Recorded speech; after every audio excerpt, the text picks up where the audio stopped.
नमो विष्णुपदाय कृष्णपृष्ठाय भूतले श्रीमती भक्ति वेदांत स्वामिनिति नामिने।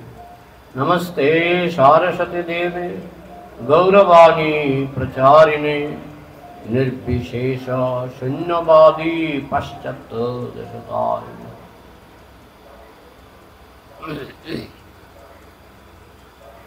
हरे कृष्णा। तो आमी प्रथम एलाम एखाने ना प्रथम যখন গাড়ি ঢুকছে আমি দেখছি একটা গ্রাম, একটা অজপাড়া গ্রাম। কোথায় নিয়ে যাচ্ছে? প্রভুর মোটরসাইকেল যাচ্ছে যাচ্ছে যাচ্ছে, এরপরে এসে দেখি একটা নদী, নদী পেরিয়ে আরেকটা গ্রাম। কিন্তু আমি এখানে এসে খুব আনন্দ পেয়েছি। কি সুন্দর মন্দির! হ্যাঁ, এরকম সুন্দর মন্দির জীবনে কয়টা দেখেছেন বলুন? খুব সুন্দর মন্দির। যারা এই মন্দির নির্মাণের পেছনে রয়েছেন, পিতার নাম কুঞ্জ ঘরাই। তো আপনি ঘ লিখেছেন, গরাই, কুঞ্জ গরাই। আর পুত্রের নাম বিমল ঘরাই, গরাই। ঠিক আছে। তো অনেকেরই টাকা পয়সা থাকে কিন্তু মন থাকে না, তাই না? টাকা পয়সাওয়ালা লোকের অভাব নেই সংসারে, কিন্তু এরকম একটা মন্দির তৈরি করতে মনের দরকার না। আমার তো হঠাৎ মনে হচ্ছিল, কালকে কুঞ্জবাবু, কুঞ্জ ঘরই আমাকে প্রশ্ন করলেন মন্দিরটা কেমন লাগছে। আমি বললাম আমার মনে হচ্ছে আমি যেন দ্বারকায় এসে গেছি। তো আমরা আগামীকাল সন্ধ্যায় দ্বারকার কাহিনী শুনবো, আর আজকে মন্দির নির্মাণ নিয়ে একটা কাহিনী শুনবো। তারপর যেহেতু এখন দামোদর মাস চলছে, আমরা দামোদর মাস নিয়েও দামোদর কথা শ্রবণ করব। ঠিক আছে? তো আপনারা গোপান্নার কাহিনী শুনেছেন আগে? গোপান্নার কাহিনী না শুনলে হাত তুলুন। সবাই শুনেছেন? না শুনলে হাত তুলুন। অনেকেই শোনেননি। তাহলে বলি গোপান্নার কাহিনী।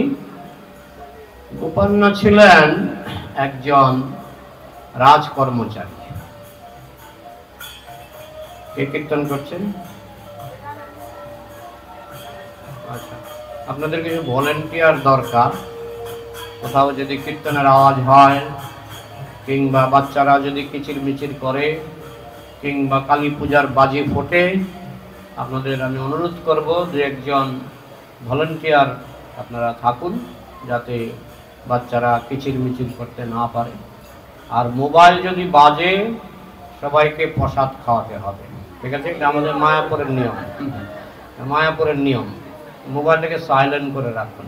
ঠিক আছে? তো কালকেও আসবেন। হ্যাঁ, এখানে কিন্তু আজকেও প্রসাদের ব্যবস্থা আছে না? প্রসাদের ব্যবস্থা, এই যে আমি কথা বলছি উত্তর দিচ্ছে না। আজকে প্রসাদের ব্যবস্থা আছে না? হ্যাঁ, সবার জন্য প্রসাদের ব্যবস্থা আছে। কালকে কি থাকবে না প্রসাদ? কালকেও সবার জন্য প্রসাদের ব্যবস্থা থাকবে। তাহলে আর কি, বাড়ি ঘরের কোনো চিন্তা নাই। মনোযোগ দিয়ে গোপান্নার কাহিনী শুনুন। তো গোপান্না ছিলেন কোষাধ্যক্ষ, রাজার কোষাধ্যক্ষ। তাদের টাইটেল ছিল বিশ্বাস। বিশ্বাস মানে যাকে বিশ্বাস করে টাকা জমা দেওয়া হয়। আগের দিনে যার হাতে টাকা জমা থাকতো, রাজারা তাদেরকে টাইটেল দিয়েছিলেন বিশ্বাস। বিশ্বাস করে টাকা জমা দেওয়া হয়। তো গোপান্না ছিলেন কোষাধ্যক্ষ। কোষাধ্যক্ষের কাজ হচ্ছে রাজবাড়িতে যত খাজনা ট্যাক্স জমা পড়ত, সেগুলি কে রাখত? কোষাধ্যক্ষ। তার নাম কি? গোপান্না। সত্য ঘটনা, এটা গল্প নয়। দক্ষিণ ভারতের এক রাজা, তার কোষাধ্যক্ষ, তার নাম ছিল গোপান্না। আর তার চাকরিটা কিসের চাকরি? সে কোষাধ্যক্ষ, সে রাজার টাকা পয়সা রাখত। আর তখনকার দিনে টাকা মানে কাগজের টাকা নয়, তখনকার দিনে টাকা মানে সোনার টাকা। বুঝেছেন? সোনার টাকাই বেশি চলতো, স্বর্ণ মুদ্রা। তো গোপান্ন তো ডেইলি, প্রতিদিন লক্ষ লক্ষ স্বর্ণ মুদ্রা তার কোষাগারে তিনি রাখছেন, তিনি দেখতে পাচ্ছেন তার হাতে স্বর্ণ মুদ্রা। গোপান্ন ছিলেন পরম বৈষ্ণব, সবসময় তিলক কাটতেন, কণ্ঠিমালা, ধুতি, সব মানে বৈষ্ণবের যা পোশাক হওয়া উচিত, গোপান্না সেই পোশাক পরে কোষাধ্যক্ষের দায়িত্ব পালন করেছিলেন। আর রাজা ছিলেন কৃষ্ণ ভক্ত। রাজা দেখলেন একজন পরম কৃষ্ণ ভক্ত, তাকে বিশ্বাস করাই যায়, তাকে বিশ্বাস করা যায়। কিন্তু গোপান্নার একটা মনোবাসনা ছিল যে আমি একটা সুন্দর মন্দির করব, আমি একটা কৃষ্ণের এমন একটা সুন্দর মন্দির করব যে এরকম মন্দির পৃথিবীতে যেন খুব কম, মানে নেই বললেই চলে, আমি একটা সুন্দর মন্দির করব। গোপান্না প্রতিদিন চিন্তা করেন, কিন্তু তার বেতন ছিল কম, গোপান্নার বেতন ছিল কম। গোপান্না ভাবলেন আমার এই বেতন দিয়ে তো মন্দির হবে না। মন্দির মাহাত্ম্য আমাদের শাস্ত্রে পাওয়া যায় যে মন্দির নির্মাণ করে, বিষ্ণু মন্দির, কৃষ্ণ মন্দির, তার একেবারে গোলকের দরজা, বৈকুণ্ঠের দরজা বড় করে খোলা থাকে। সে যখন বৈকুণ্ঠে বা গোলকে যায়, আর আমরা যারা মহাপ্রভুর অনুগামী, আমরা বৈকুণ্ঠে যাব না, আমরা যাব গোলকে, বুঝেছেন? বৈকুণ্ঠ বড় না গোলক বড় জানেন আপনারা? বৈকুণ্ঠ বড় না গোলক বড়? গোলক বড়, সবাই জানে, গোলক বড়। বৈকুণ্ঠ গেলে নারায়ণকে সেলিউট দিয়ে নমস্কার করে দূরে দাঁড়িয়ে থাকতে হবে, আর গোলকে গেলে কৃষ্ণের কান্ধে চড়ে, কান্ধে চড়ায়, কৃষ্ণের কাঁধে চড়া যায় গোলকে গেলে। মা যশোদা যেমন কৃষ্ণের কান মলে দিচ্ছে, এগুলো গোলকে সম্ভব, বৈকুণ্ঠে সম্ভব না। বৈকুণ্ঠে শুধু হুজুর হুজুর, মানে বৈকুণ্ঠে কৃষ্ণের কাছে যেতে ভক্তরা ভয় পায়। কৃষ্ণ তো নয়, নারায়ণ, চার হাত নারায়ণ, কৃষ্ণেরই অংশ বিস্তার, বুঝেছেন? 60 কলা। আর গোলকে আছে 64 কলা, এবং সেখানে রাধা কৃষ্ণ। তো ভক্তরা সেখানে যদি যেতে পারে, আর বৈকুণ্ঠে কেন যাবে? আর মহাপ্রভু যে ধারা আমাদেরকে দিয়েছেন, সেটা বৈকুণ্ঠে যাওয়ার ধারা নয়, এটা কোথায় যাওয়ার ধারা? গোলকে যাওয়ার ধারা মহাপ্রভু দিয়েছেন। তো যাই হোক, এখন সেই গোপান্না চিন্তা করছে আমি কি করে মন্দির করব আমার এই অল্প বেতনে। ঠিক আছে, আমার সব বেতনই আমি খরচ করব, তারপরেও আমি যে মন্দিরের পরিকল্পনা করছি সেই মন্দির আমার বেতনে হবে না। আচ্ছা, এটা কুবুদ্ধি ঢুকেছে, কিন্তু এটা কুবুদ্ধি না সুবুদ্ধি সেটা পরে বলবো। আমি তো রাজার ক্যাশিয়ার, রাজার কোষাধ্যক্ষ, প্রতিদিন লক্ষ লক্ষ স্বর্ণ মুদ্রা আমি নিয়ে থাকি, এবং আমার হেফাজতে প্রায় কোটি কোটি স্বর্ণ মুদ্রা আছে। আমি যদি কোটি কোটি স্বর্ণ মুদ্রা চুরি করতে পারি, তাহলে তো আমি একটা সুন্দর মন্দির করতে পারবো। আচ্ছা, বুদ্ধিটা কি ভালো না খারাপ? প্রভুপাদ বলেছে তোমাদের জন্য খারাপ, কিন্তু গোপান্নার জন্য ভালো। কেন? কারণ গোপান্না ছিলেন এত শুদ্ধ ভক্ত যে তিনি ওই পয়সা থেকে একটা পয়সা কোল্ড ড্রিঙ্কস খাওয়ার জন্য খরচ করবেন না। যে পয়সাটা তিনি কৃষ্ণের জন্য চুরি করতে চাইছেন, তার থেকে তিনি এমনকি তার নিজের খাওয়ার জন্য তিনি 1 পয়সা খরচ করবেন না। না খেয়ে মরবেন, ওই রকমই ছিলেন ভক্ত, না খেয়ে মরে যাব তবু কৃষ্ণের পয়সা স্পর্শ করব না, এরকম ভক্ত ছিলেন। তো প্রভুপাদ বলেছেন, আমাদের প্রভুপাদের কাছ থেকে গল্পটা, মানে প্রভুপাদের একটা বইয়ে আমি গল্পটা পেয়েছি। প্রভুপাদ বলছেন এটা সত্য কাহিনী, এটা সাউথ ইন্ডিয়াতে হয়েছিল কাহিনী, এই ঘটনাটা। তো গোপান্না ছিলেন শুদ্ধ ভক্ত। তন্নিমিত্তে কৃতং পাপং পুণ্যায় এব কল্পতে। কৃষ্ণের জন্য কেউ যদি পাপ করে সেটা হচ্ছে মহাপুণ্য, কিন্তু সেটা সবার জন্য, এই ফর্মুলাটা সবার জন্য নয়। দেখুন, গোপীরা কৃষ্ণের জন্য পাপ করেছিল, কিন্তু গোপীদের জন্য সেটা ছিল মহাপুণ্য। যুধিষ্ঠির মহারাজ কৃষ্ণের জন্য পাপ করেছিল, কি সেই পাপটা? অশ্বত্থামা হত ইতি গজ।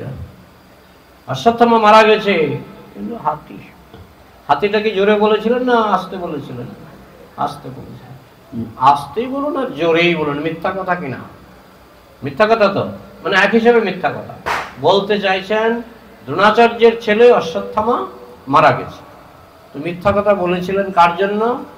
যে যুধিষ্ঠির মহারাজ জীবনে একটাও মিথ্যা কথা বলেননি, সেই যুধিষ্ঠির মহারাজ কৃষ্ণের জন্য মিথ্যা কথা বলেছিলেন, এবং এটা ছিল তার মহাপুণ্য। তিনি যে কৃষ্ণের জন্য মিথ্যা কথা বলেছিলেন, এটা ছিল যুধিষ্ঠির মহারাজের মহাপুণ্য। ঠিক সেরকম গোপীরা কৃষ্ণের জন্য স্বামীদের কাছে মিথ্যা কথা বলে তারা কৃষ্ণের সঙ্গে সাক্ষাৎ করতেন, রাত্রে কৃষ্ণের সঙ্গে রাস নাচ করতেন। তো এরা স্বামীকে মিথ্যা কথা বলে বা অনেক সময় না বলে চলে যেতেন, তারপরে আত্মা চলে যেত, দেহটা স্বামীর কাছে থাকতো, আত্মাটা চলে যেত। তো সেটা জাগতিক বিচারে মহাপাপ। স্বামীকে অগ্রাহ্য করে কৃষ্ণের কাছে চলে যাওয়াটা মহাপাপ জাগতিক বিচারে, কিন্তু এটা যেহেতু কৃষ্ণের জন্য, তাই সেটা ছিল মহা পুণ্য, মহাপবিত্র। এই বলা হচ্ছে তন্নিমিত্তে কৃতং পাপং পুণ্যায় এব কল্পতে। ভগবানের জন্য যদি কোনো শুদ্ধ ভক্ত পাপ করে, তাহলে সেটা হচ্ছে মহা পুণ্য। কিন্তু এটা আমিও পারবো না, আপনিও পারবেন না, কারণ আমিও শুদ্ধ ভক্ত নই, আপনারা অনেকেই হয়তো শুদ্ধ ভক্ত, অনেকে নন, সোজা কথা যেটা, তাই তো? এখন মনে করুন আপনার হাতে আমি 100 টাকা দিলাম, বা 1 কোটি টাকাই দিলাম, বললাম 1 কোটি টাকা দিয়ে মন্দিরটা নির্মাণ করুন। আমি শুনেছি এটা নাকি কমপক্ষে 4 কোটি টাকা খরচ হয়েছে, তাই তো না? তো আপনাকে 1 কোটি টাকা দেওয়া হলো, আপনাকে বললাম যে 1 কোটি টাকা দিয়ে মন্দিরটা করুন। আপনি তার মধ্যে 50,000 টাকা মেরে দিলেন, আর রইল কত? ওই মানে কত কত লক্ষ রইল? 99,50,000। 99,50,000 রইল। আপনাকে কিন্তু পাপে ধরবে। কেন? কারণ আপনি 50,000 টাকা বা আমি 50,000 টাকা মেরে দিয়েছি, আমাকে পাপে ধরবে। কিন্তু গোপান্নাকে পাপে ধরেনি, কারণ গোপান্না এমনকি নিজের খাওয়ার জন্য 1 পয়সা চুরি করার তার ইচ্ছাও ছিল না, আর করেনও নি। তিনি 1 পয়সা চুরি মানে নিজের জন্য করেননি, পুরো চুরিটা করেছিলেন কিসের জন্য? কৃষ্ণের জন্য, কৃষ্ণের জন্য। তাই গোপান্নাকে বলা হচ্ছে শুদ্ধ ভক্ত। তো যাই হোক, গোপান্না সবগুলি স্বর্ণমুদ্রা, রাজার ঘরে যত স্বর্ণমুদ্রা ছিল সবগুলি একদিন কৌশলে পুতলা করে অন্ধকার রাত্রে, তার হাতে চাবি, তার হাতে চাবি, আর ওই চাবি কাউকে দেওয়া হয় না, কারণ চাবি যদি 2 হাত হয়, এ বলবে এর নাম, এ বলবে এর নাম। এই জন্য রাজামশাই বলছে চাবি সব তোমার কাছেই থাকবে, কিছু হারালে তোমাকেই ধরবো। তো ওই যেহেতু চাবি তার কাছে, সে তো কোষাগার রাত্রিবেলায়, অন্ধকার রাত্রে, অমাবস্যার রাত্রে তিনি কোষাগার খুললেন, খুলে একেবারে পুতলা করে কোটি কোটি স্বর্ণমুদ্রা, সোনার টাকা নিয়ে তিনি পালালেন। এখন কোথায় যাবেন? যদি শহরে যদি মন্দির করি, লোক জানাজানি হবে, আমি একটা নির্জন স্থানে মন্দির করব। একটা কথা মনে রাখবেন, ভগবানের মন্দির যদি নির্জন স্থানে হয় তাহলে কি হয়? ভুবনেশ্বরে যখন মন্দির হয়েছিল, ভুবনেশ্বর মন্দিরের আশেপাশে কোনো শহর ছিল না, ইস্কনের মন্দির, ভুবনেশ্বর ইস্কন মন্দিরে কেউ কি গেছেন কখনো? আমি গেছি অনেকবার।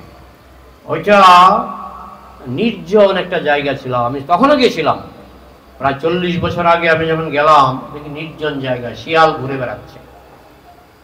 মায়াপুরে যখন প্রভুপাদ প্রথম মন্দির করেছিলেন, ছিল নির্জন জায়গা। পুরীতে, উড়িষ্যা, পুরীতে স্বর্গদ্বার এবং আরেকটা মন্দির আছে ওই টোটা গোপীনাথের কাছেই, তখনও সেখানে কোনো সেরকম কোনো রাস্তাঘাট কিছু ছিল না, বুঝেছেন? এরকম মন্দির আমি অনেক দেখেছি নির্জনে, যেখানে মানুষের সমাগম নাই। কিন্তু এখন যদি আপনি ভুবনেশ্বর যান, ভুবনেশ্বর শহরের প্রাণ কেন্দ্র হচ্ছে ইস্কন মন্দির, চারিদিকে রাস্তাঘাট, সব বড় বড় রাস্তাঘাট চারিদিকে। কে করেছে? বলতে পারেন সরকার করেছে, আমরা বলবো কৃষ্ণ করেছে, বুঝেছেন? যে উড়িষ্যাতে যে ইস্কনের মন্দির হয়েছিল, সেখানে কোনো রাস্তাঘাট ছিলই না। এখন যদি যান, দেখবেন চারপাশে বড় বড় রাস্তা। কে করেছে? আপনারা বলবেন সরকার করেছে, আমরা বলবো কৃষ্ণ করেছে। বুঝেছেন? এরকম মায়াপুরে আমি প্রথম গিয়েছিলাম, ওই নৌকা থেকে নেমে মন্দিরে যাওয়ার রিক্সা নাই, পায়ে হেঁটে কত মোটামুটি 3-4 মাইল পায়ে হেঁটে গেছিলাম। আজ থেকে 40 বছর আগের কথা। একটা দোকানপাট কিছু ছিল না, চিকন একটা রাস্তা ছিল। এখন যাবেন দেখবেন চারপাশে শুধু দোকান আর দোকান, আর রাস্তা বিশাল বড়। এই গত 6 মাসের মধ্যে কেউ গেছেন দেখবেন এখন কি হয়ে গেল? ছিল অজপাড়াগা, লোকই ছিল না এখানে। ইসকন 700 একর জমি কিনেছে, লোকই ছিল না। লোক থাকলে জমি এভাবে বিক্রি হয় না, বুঝেছেন? কিন্তু এখন তো আমি শুনেছি 700 কি 750 একর জমিতে বিশ্বের সবচেয়ে বড় বৈদিক নগরী হচ্ছে মায়াপুর। তো আমাদের বিশ্বাস এই যে মন্দির হয়েছে এটা এখন একটা অজপাড়াগার ভেতরে মনে হচ্ছে, কিন্তু এরকম থাকবে না। জেনে রাখবেন, যেমন করেই হোক নদীতে ব্রিজ হবে, এই হবে সেই হবে, দেখবেন লোকবসতি বাড়বে, দেখবেন এটা হয়ে গেছে শহরের মধ্যে, বুঝেছেন? এটা হয় কৃষ্ণের কৃপায়। কৃষ্ণের কৃপায় জঙ্গল মঙ্গল হয়। তার আরেকটা প্রমাণ হচ্ছে গোপান্না। গোপান্না মন্দিরটা কোথায় করেছিলেন? সাউথ ইন্ডিয়ার একটা জঙ্গলে। সেই জঙ্গলে থাকতো বাঘ ভাল্লুক, আর গোপান্না মন্দিরটা করেছিলেন সেই নির্জন জঙ্গলে। কেন? কারণ যদি আমি শহরে করি তাড়াতাড়ি ধরা পড়ব, রাজার কাছে খবর যাবে, রাজা আমাকে ফাঁসি দেবে। আর আমি যদি জঙ্গলে মন্দিরটা করি আমি সহজে ধরা পড়ব না, নির্জন, এখানে বাঘ ভাল্লুক থাকে। আর রাজা ভাববে যখন গেছে টাকা নিয়ে, নিশ্চয়ই তুমি শহরে গেছে, নিশ্চয়ই বনে জঙ্গলে গিয়ে কি করবে টাকা নিয়ে মানুষ। যেমন করেই হোক সেই মন্দিরটাই হচ্ছে। আচ্ছা, 7খানা বাউন্ডারি, এটা কি তিরুপতি বালাজি? 7খানা বাউন্ডারি। সাউথ ইন্ডিয়াতে একটা মন্দির আছে এখনো, তার বাউন্ডারি কয়টা? 7খানা। সেই মন্দিরটা করেছিলেন গোপান্না। এটা তিরুপতি বালাজি কিনা আপনারা মিলিয়ে নেবেন, কিন্তু এইটুকু আমি জানি ওটা 7খানা বাউন্ডারি। 7খানা বাউন্ডারি। আর সবচেয়ে সোনার কাজ ওইখানে সবচেয়ে বেশি, কারণ উনি তো চুরি করেছিলেন স্বর্ণ মুদ্রা। উনি অনেক কাজ করেছেন সোনা দিয়ে, স্বর্ণ মুদ্রা গলিয়ে গলিয়ে উনি কাজটা করেছেন, সম্পূর্ণ করেছেন। আর পরের দিন রাজা তিনি কোষাধ্যক্ষের খবর নিলেন, দেখছে কোষাগার খোলা, দরজা খোলা, ভিতরে ঢুকলেন, দেখলেন একটা স্বর্ণ মুদ্রাও নাই। রাজার রাগ হয় কিনা? কি রাগ হবে কিনা? রাজা কৃষ্ণ ভক্ত, তবু তার রাগ হয়ে গেল। রাজাও ছিলেন একজন উন্নত কৃষ্ণ ভক্ত, তিনি গোপান্নাকে অত্যন্ত বিশ্বাস করেছিলেন, কিন্তু তার রাগ হয়ে গেল যে তাকে আমি বিশ্বাস করে আমার রাজ্যের সমস্ত স্বর্ণ মুদ্রা তার হাতে দিলাম, এখন সে আমার টাকা পয়সা নিয়ে পালালো। তখন তিনি ঘোষণা করলেন সমস্ত সৈন্যদের, যে এই গোপান্নাকে খুঁজে বের করতে পারবে তাকে বড় পুরস্কার দেওয়া হবে। তো সৈন্য সামন্তরা বেরিয়ে পড়লেন, পুরস্কারের লোভে তারা ঘুরতে লাগলেন। কিন্তু কৃষ্ণ যাকে রক্ষা করে তাকে কি আর খুঁজে পাওয়া যায়? পাণ্ডবরা যখন অজ্ঞাতবাসে ছিলেন, তারা বিরাট রাজাকে বলেছিলেন, আমি যুধিষ্ঠির মহারাজের সঙ্গে, যুধিষ্ঠির বলছেন আমি যুধিষ্ঠির মহারাজের সঙ্গে পাশা খেলতাম। ভীম বলছেন আমি যুধিষ্ঠির মহারাজের রাজপ্রাসাদে রান্না করতাম। সবগুলি মিথ্যা কথা তো, সবগুলি মিথ্যা কথা। কখন কখন বলেছিলেন? বিরাট রাজার বাড়িতে গিয়ে। যে 1 বছর অজ্ঞাতবাস, আপনারা তো মহাভারতের কাহিনী কম বেশি জানেন। তারা 1 বছর 12 বছর ছিলেন বনবাস, আর 1 বছর ছিলেন অজ্ঞাতবাস। দুর্যোধনের সঙ্গে কথা হয়েছিল, যদি অজ্ঞাতবাসের সময় ধরা পড়ো তাহলে আবার 12 বছর বনবাস যেতে হবে। কিন্তু রাখে কৃষ্ণ, মারে কৃষ্ণ, রাখে কি? কৃষ্ণ যদি কাউকে অজ্ঞাত রাখতে চায়, কারু বাপ ঠাকুরদার ক্ষমতা নাই তাকে খুঁজে বের করে।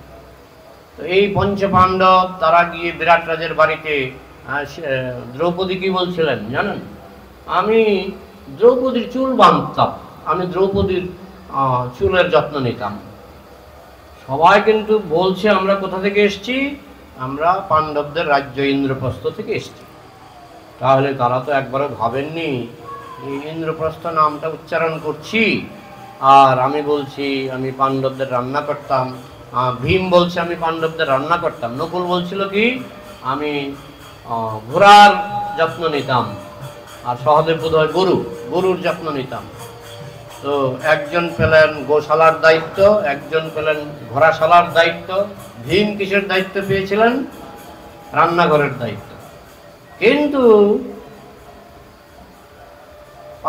কৌরবরা, দুর্যোধন তাদেরকে তন্ন তন্ন করে খুঁজেছেন, কারণ তাদের টার্গেট ছিল তাদেরকে আবার 12 বছর বনবাসে পাঠাবে। যদি ধরা পড়ে, অজ্ঞাতবাসে যদি ধরা পড়ে, তাহলে তারা আবার বনবাসে যাবে 12 বছর।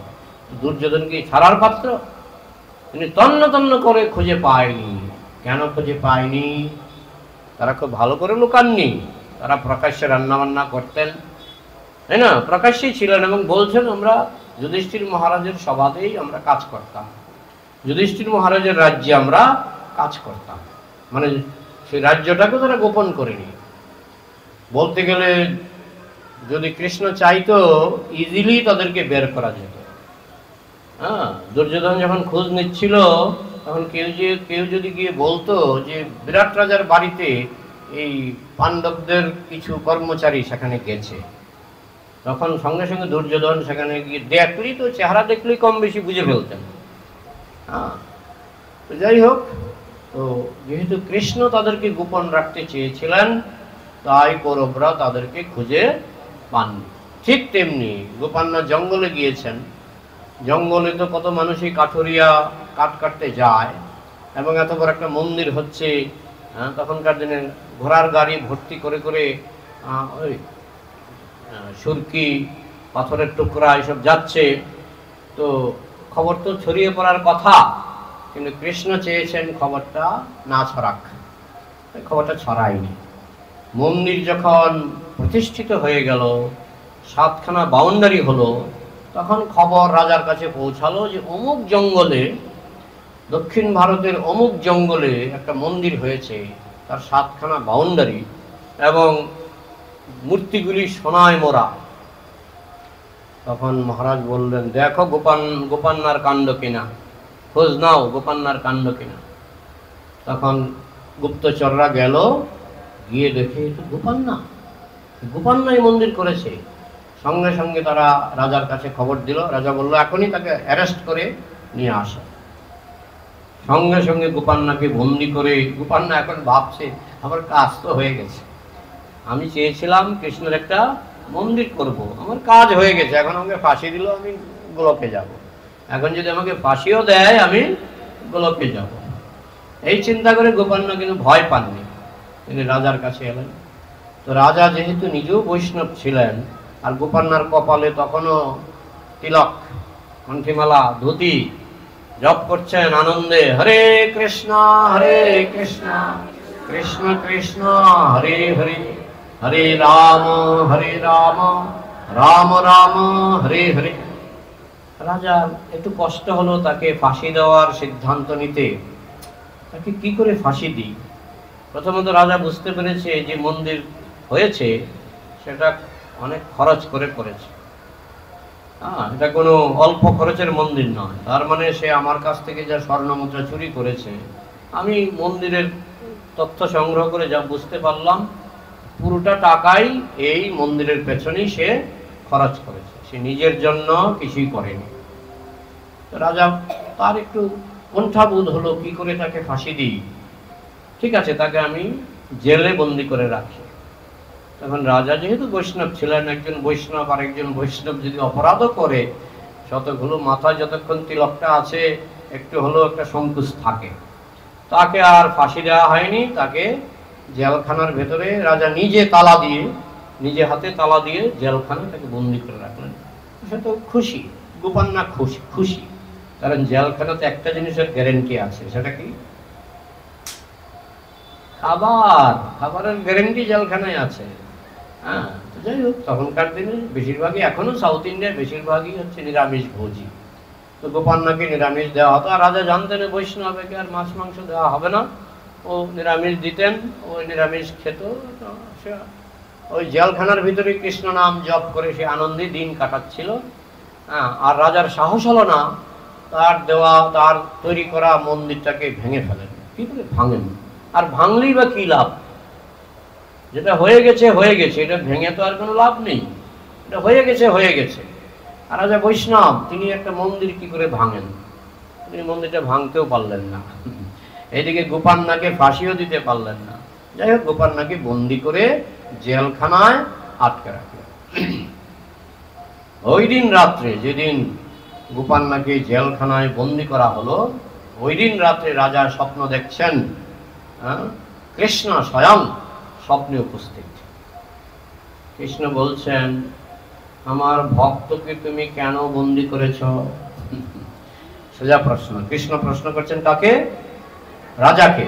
রাজা ঘুমে স্বপ্ন দেখছেন যে প্রভু আপনি এসেছেন, কেন ও যে স্বর্ণ মুদ্রাগুলি চুরি করেছে সেটা কি কাজটা কি ভালো করেছে না খারাপ করেছে?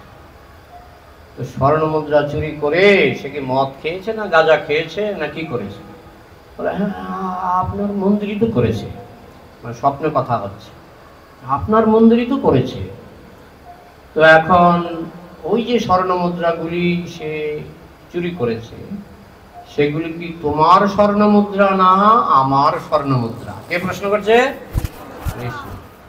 আমরা যদি কাউকে বলি বাড়িটা আপনার, আমার না, আমার না, কৃষ্ণের বাড়ি, বলে না, বলে না, অনেকেই বলে, ভক্তরা তো এই কথাই বলে। তো রাজা বলছে, রাজা তো ভক্ত ছিল, রাজা বলছে এই স্বর্ণ মুদ্রাগুলি তো আপনারই। তো আমার স্বর্ণ মুদ্রা দিয়ে গোপান্না আমার মন্দির করেছে, তো অন্যায়টা কোথায় করলো? তখন রাজা উত্তর দিতে পারছে না স্বপ্নে, না আপনি যেভাবে বলছেন তো অন্যায় করেনি, কারণ আপনার টাকা দিয়ে আপনার মন্দির করেছে। আপনি ভাবছিলেন যে টাকাটা আমার আমার আমার আমার, কিন্তু এখন বুঝতে পারলেন টাকাটা আপনার ছিল না।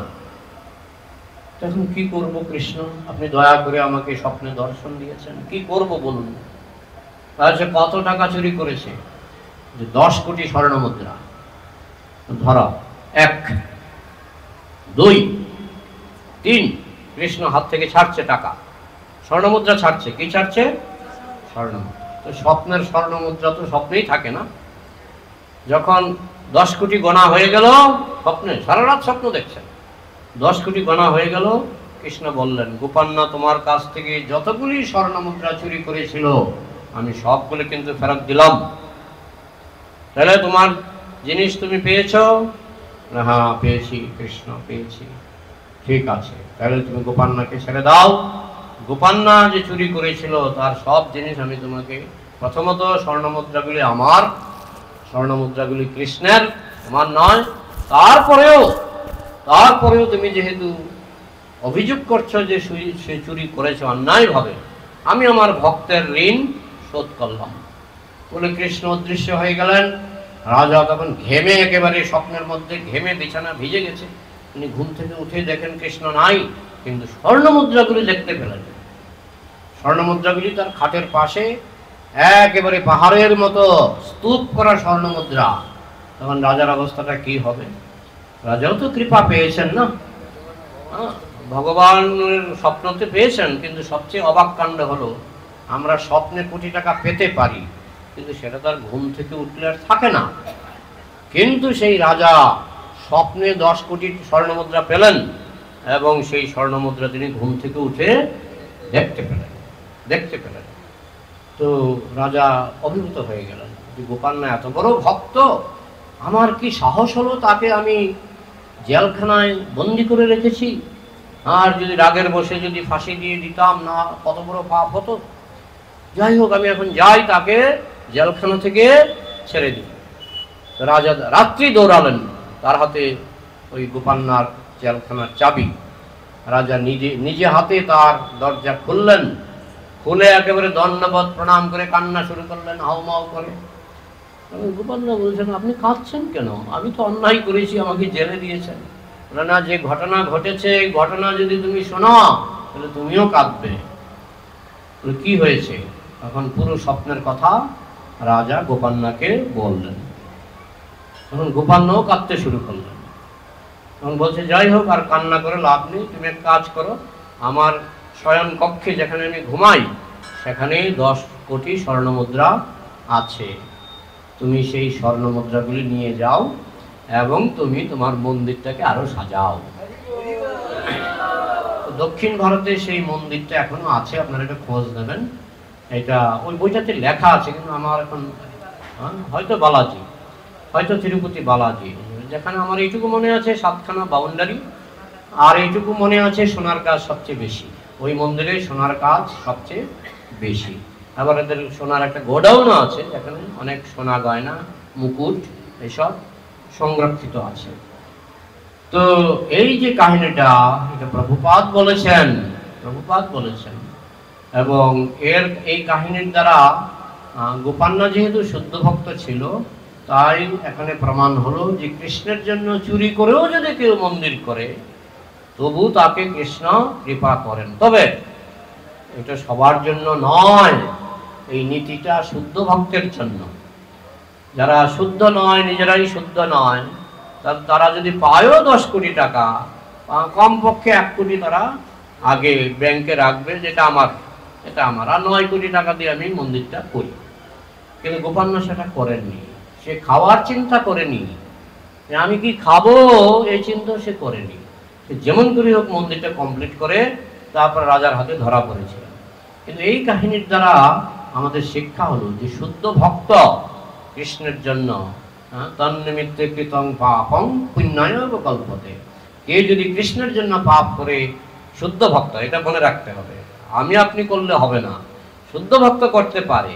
কৃষ্ণের জন্য যদি কেউ পাপ করে, সেটা কি পুণ্য, সেটা কি পুণ্য। তন্নিমিত্তে মানে তার জন্য, কৃতং পাপং পাপ করলে, পাপ করা হলে, পুণ্যায় কল্পতে তাকে পুণ্য বলে গণ্য করা হয়। তো এটা গেল গোপান্নার কাহিনী। তিনি অসৎভাবে মন্দির করেছিলেন, অসৎভাবেটাকে সৎভাবে ধরা হয়েছে, এবং কৃষ্ণ সেটাকে সততা বলেই গণ্য করেছেন, এবং এটা কৃষ্ণ প্রমাণ করে দিয়েছেন। কিন্তু এখানে যে মন্দির হয়েছে, প্রভু সৎভাবে উপার্জন করে মন্দির করেছেন, তাহলে ওনার পুণ্যটা তো দেখতে হবে। তাহলে ওনাদের কল্যাণের জন্য একবার কুঞ্জ গড়াই বাবার নাম, আর পুত্রের নাম বিমল গড়াই, এদের পরিবার এবং মাতাজি দেখলাম আজকে সকালবেলায়, আমি একটু মন্দিরে জব করছিলাম, পুরো মন্দিরটা, আমার যদি চোখের ভুল না হয়, আমি খুব মনোযোগ দিয়ে দেখছিলাম, পুরো মন্দিরটা উনি মুছেছেন। এই যে কুঞ্জ গড়াইয়ের ধর্মপত্নী, আজকে আপনার লক্ষ্য করেছেন কিনা, আমি কিন্তু লক্ষ্য করেছি। দেখলাম পুরো মন্দিরটা উনি বালতিতে জল নিয়ে নাকি কাপড় নিয়ে উনি দেখলাম ঘুরে ঘুরে ঘুরে ঘুরে অনেকক্ষণ ধরে মন্দিরটা মার্জন করেছেন। তো তারা মানস দেহ গেহ যে কিছু মোর অর্পিণ তোয়া পদে নন্দ কিশোর, হ্যাঁ, মন দেহ গৃহ যা কিছু আছে, হে নন্দ কিশোর তোমার চরণে অর্পণ করলাম। তো আমি দৃঢ় বিশ্বাস আমার যে এই কাজটা হয়েছে গ্রামের ভিতরে, কিন্তু কৃষ্ণের চোখ কিন্তু শহর আর গ্রাম বলে কথা নয়। যেখানে ভক্ত, যেখানে ভক্তের হৃদয়, না হুং তিষ্ঠামি বৈকুণ্ঠে যদি নাম হৃদয় পিচ মদ ভক্তা যত্র গায়ন্তী তত্র তিষ্ঠামি নারদ। আমার ভক্তরা যেখানে আমার গুণকীর্তন করে, তো মন্দির হচ্ছে একটা গুণকীর্তন, মন্দির নির্মাণ করা একটা গুণকীর্তন, কৃষ্ণের গুণকীর্তন করার জন্যই তো মন্দির। আবার প্রভুপাদ বলেছেন বৃন্দাবনে অনেক সুন্দর সুন্দর মন্দির আছে, কিন্তু তালা ঝুলছে, কারণ সেখানে কেউ হরি কথা বলে না। তো মন্দির আছে, যদি হরি কথা বন্ধ হয়ে যায়, হরি কীর্তন বন্ধ হয়ে যায়, সোনার মন্দিরেও তালা ঝুলবে। কিন্তু যদি হরি কথা বন্ধ না হয়, আমি দেখেছি অনেক ভাগবতের কোটেশন উদ্ধৃতি দেওয়া আছে, ভাগবতের গুরুত্ব, ভাগবতের মাহাত্ম্য। তা আমি অনুরোধ রেখে যাব যে আপনারা লক্ষ্য রাখবেন, প্রতিদিন যেন হরি কথা হয়, প্রতিদিন যেন হরি কথা হয়। সেটা হচ্ছে মন্দিরের আসল সৌন্দর্য। মন্দিরের আসল সৌন্দর্য হচ্ছে ভক্ত সমাবেশ। এই যে আপনারা এসেছেন, আপনারা হচ্ছেন মন্দিরের আসল সৌন্দর্য। এখানে হরি কথা শুনছেন, তো আমরা আশা রাখবো এই মন্দিরে নিয়মিত হরি কথা হবে। হরি কথা বন্ধ হলে প্রভুপাদ বলেছেন মন্দিরে তালা ঝুলবে, হ্যাঁ, বাদুর ঝুলবে আর তালা ঝুলবে। বৃন্দাবনে অনেক মন্দির আছে, তালা ঝুলছে, বাদুর ঝুলছে, কারণ সেখানে তারা হরি কথা বলে না, হরি কীর্তন করে না। হয়তো 25 বছর, 50 বছর, 100 বছর থাকে, তারপরে তালা ঝুলে, তারপরে বাদুর ঝুলে, এটা হয়। হ্যাঁ, আমাদের ইস্কন মন্দিরটা, আমাদের ইস্কন মন্দিরের সামনে রয়েছে আরেকটা মন্দির, আমি নাম বলবো না, সেখানে পূজা হয় না, পূজা হয় না। আমরা জানি 50 বছর পরে হোক, 100 বছর পরে হোক, এটা তালা ঝুলবে, কিন্তু আমাদের মন্দিরে প্রণাম করার জায়গা পাওয়া যায় না। আপনি যে প্রণাম করবেন জায়গা পাওয়া যায় না। তার কারণটা কি না? তার কারণটা হচ্ছে এই মন্দির জীবন্ত। জীবন্ত মানে এখানে বৈষ্ণবরা আসেন, বৈষ্ণবরা হরিকথা বলেন, বৈষ্ণবরা হরিকথা শ্রবণ করেন, এটাই হচ্ছে মন্দিরের প্রাণ। প্রচার করেন, আপনারা যাবেন প্রতি ঘরে ঘরে। এখানে 2-3 জন আছে, সবাই তো আর সব জায়গায় যেতে পারবে না।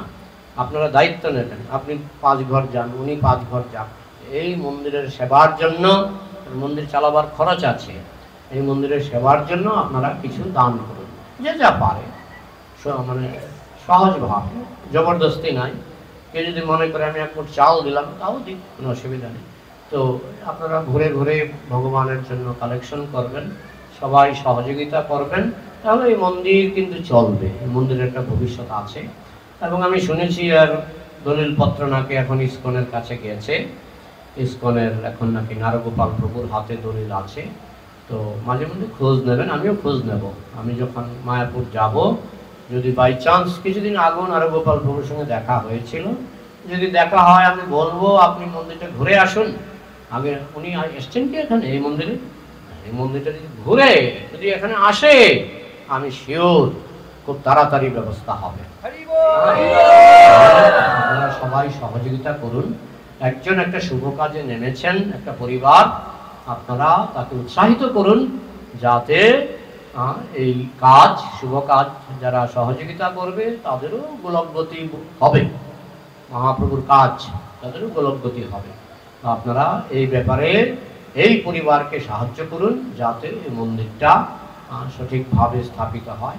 ইস্কনকে দিলে একটা ব্যাপার কি, ধরুন আজ থেকে 1000 বছর পরে বংশের কোনো খবর থাকে না, থাকে কি? আপনি এই কি জায়গাটার নাম? মনসুখ, মনসুখা। এখন সুখা বলতে আমি সুখ ধরলাম, মনের সুখ। এখানে মনের সুখ হবে তো, মন্দির হচ্ছে মানে মনের সুখ হবে, তাই না?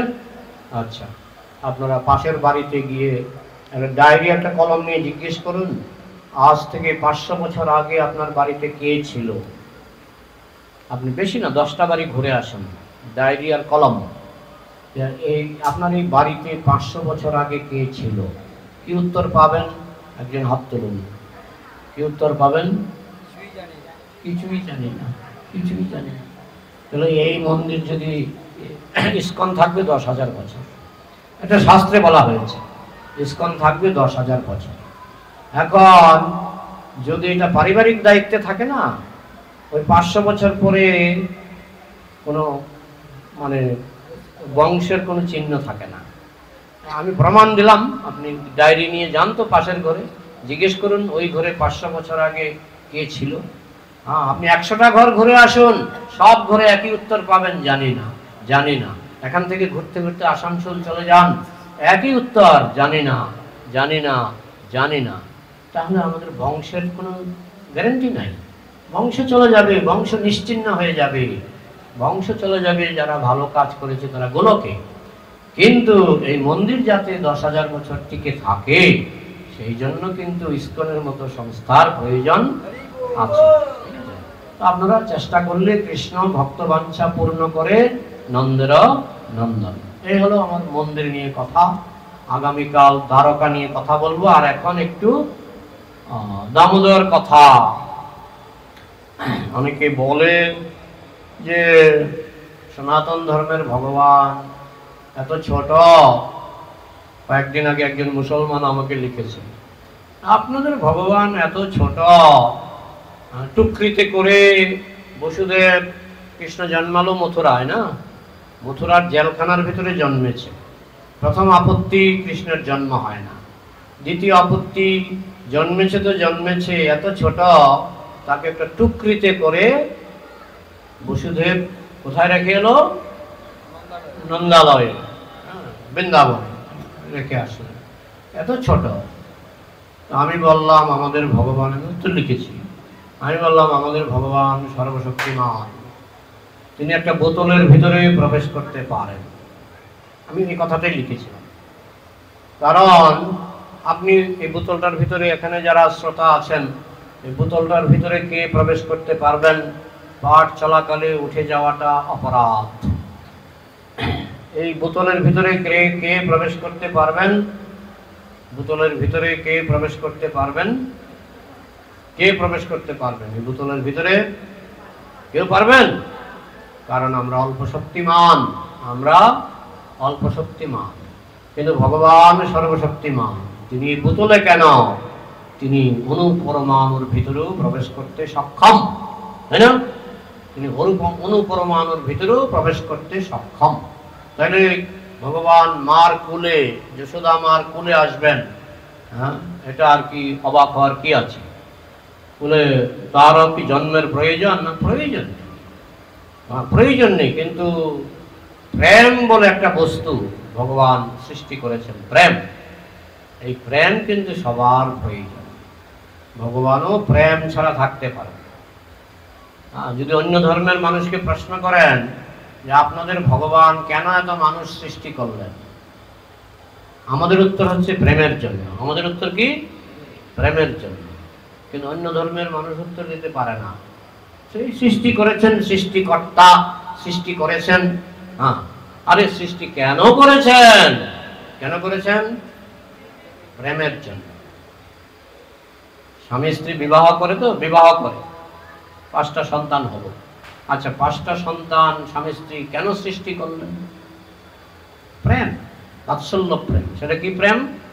বাৎসল্য প্রেম। সন্তান থাকলে সন্তানকে আদর করবেন, সন্তানকে মানুষ করবেন, হ্যাঁ, মানে সন্তানের জন্য খরচ করবেন, এটা তো প্রেম নাকি? এখন সন্তানগুলি ঝগড়া করলেও মা কখনো বলে না যে তোরা আমার গর্ভ থেকে এসেছিস, আবার গর্ভে ঢুকে পর, দরকার নেই তোদের, বলে না, বাইরেই থাক। কারণ বাইরে থাকলে কি হবে? বাৎসল্য প্রেম, স্নেহ, প্রেম। তো ভগবানও যে সৃষ্টি করেন, আপনি অন্য ধর্মের মানুষকে জিজ্ঞেস করুন, সে হোক খ্রিস্টান, হোক মুসলমান, হোক বৌদ্ধ, জিজ্ঞেস করুন যে ভগবান কেন সৃষ্টি করেছেন, এত মানুষ কেন সৃষ্টি করেছেন? তারা বলবে এমনি সৃষ্টিকর্তার ইচ্ছা। আর আমরা বলি তিনি সৃষ্টি করেছেন প্রেম আস্বাদনের জন্য। ভগবান আমাদেরকে সৃষ্টি করেছেন প্রেম আস্বাদনের জন্য।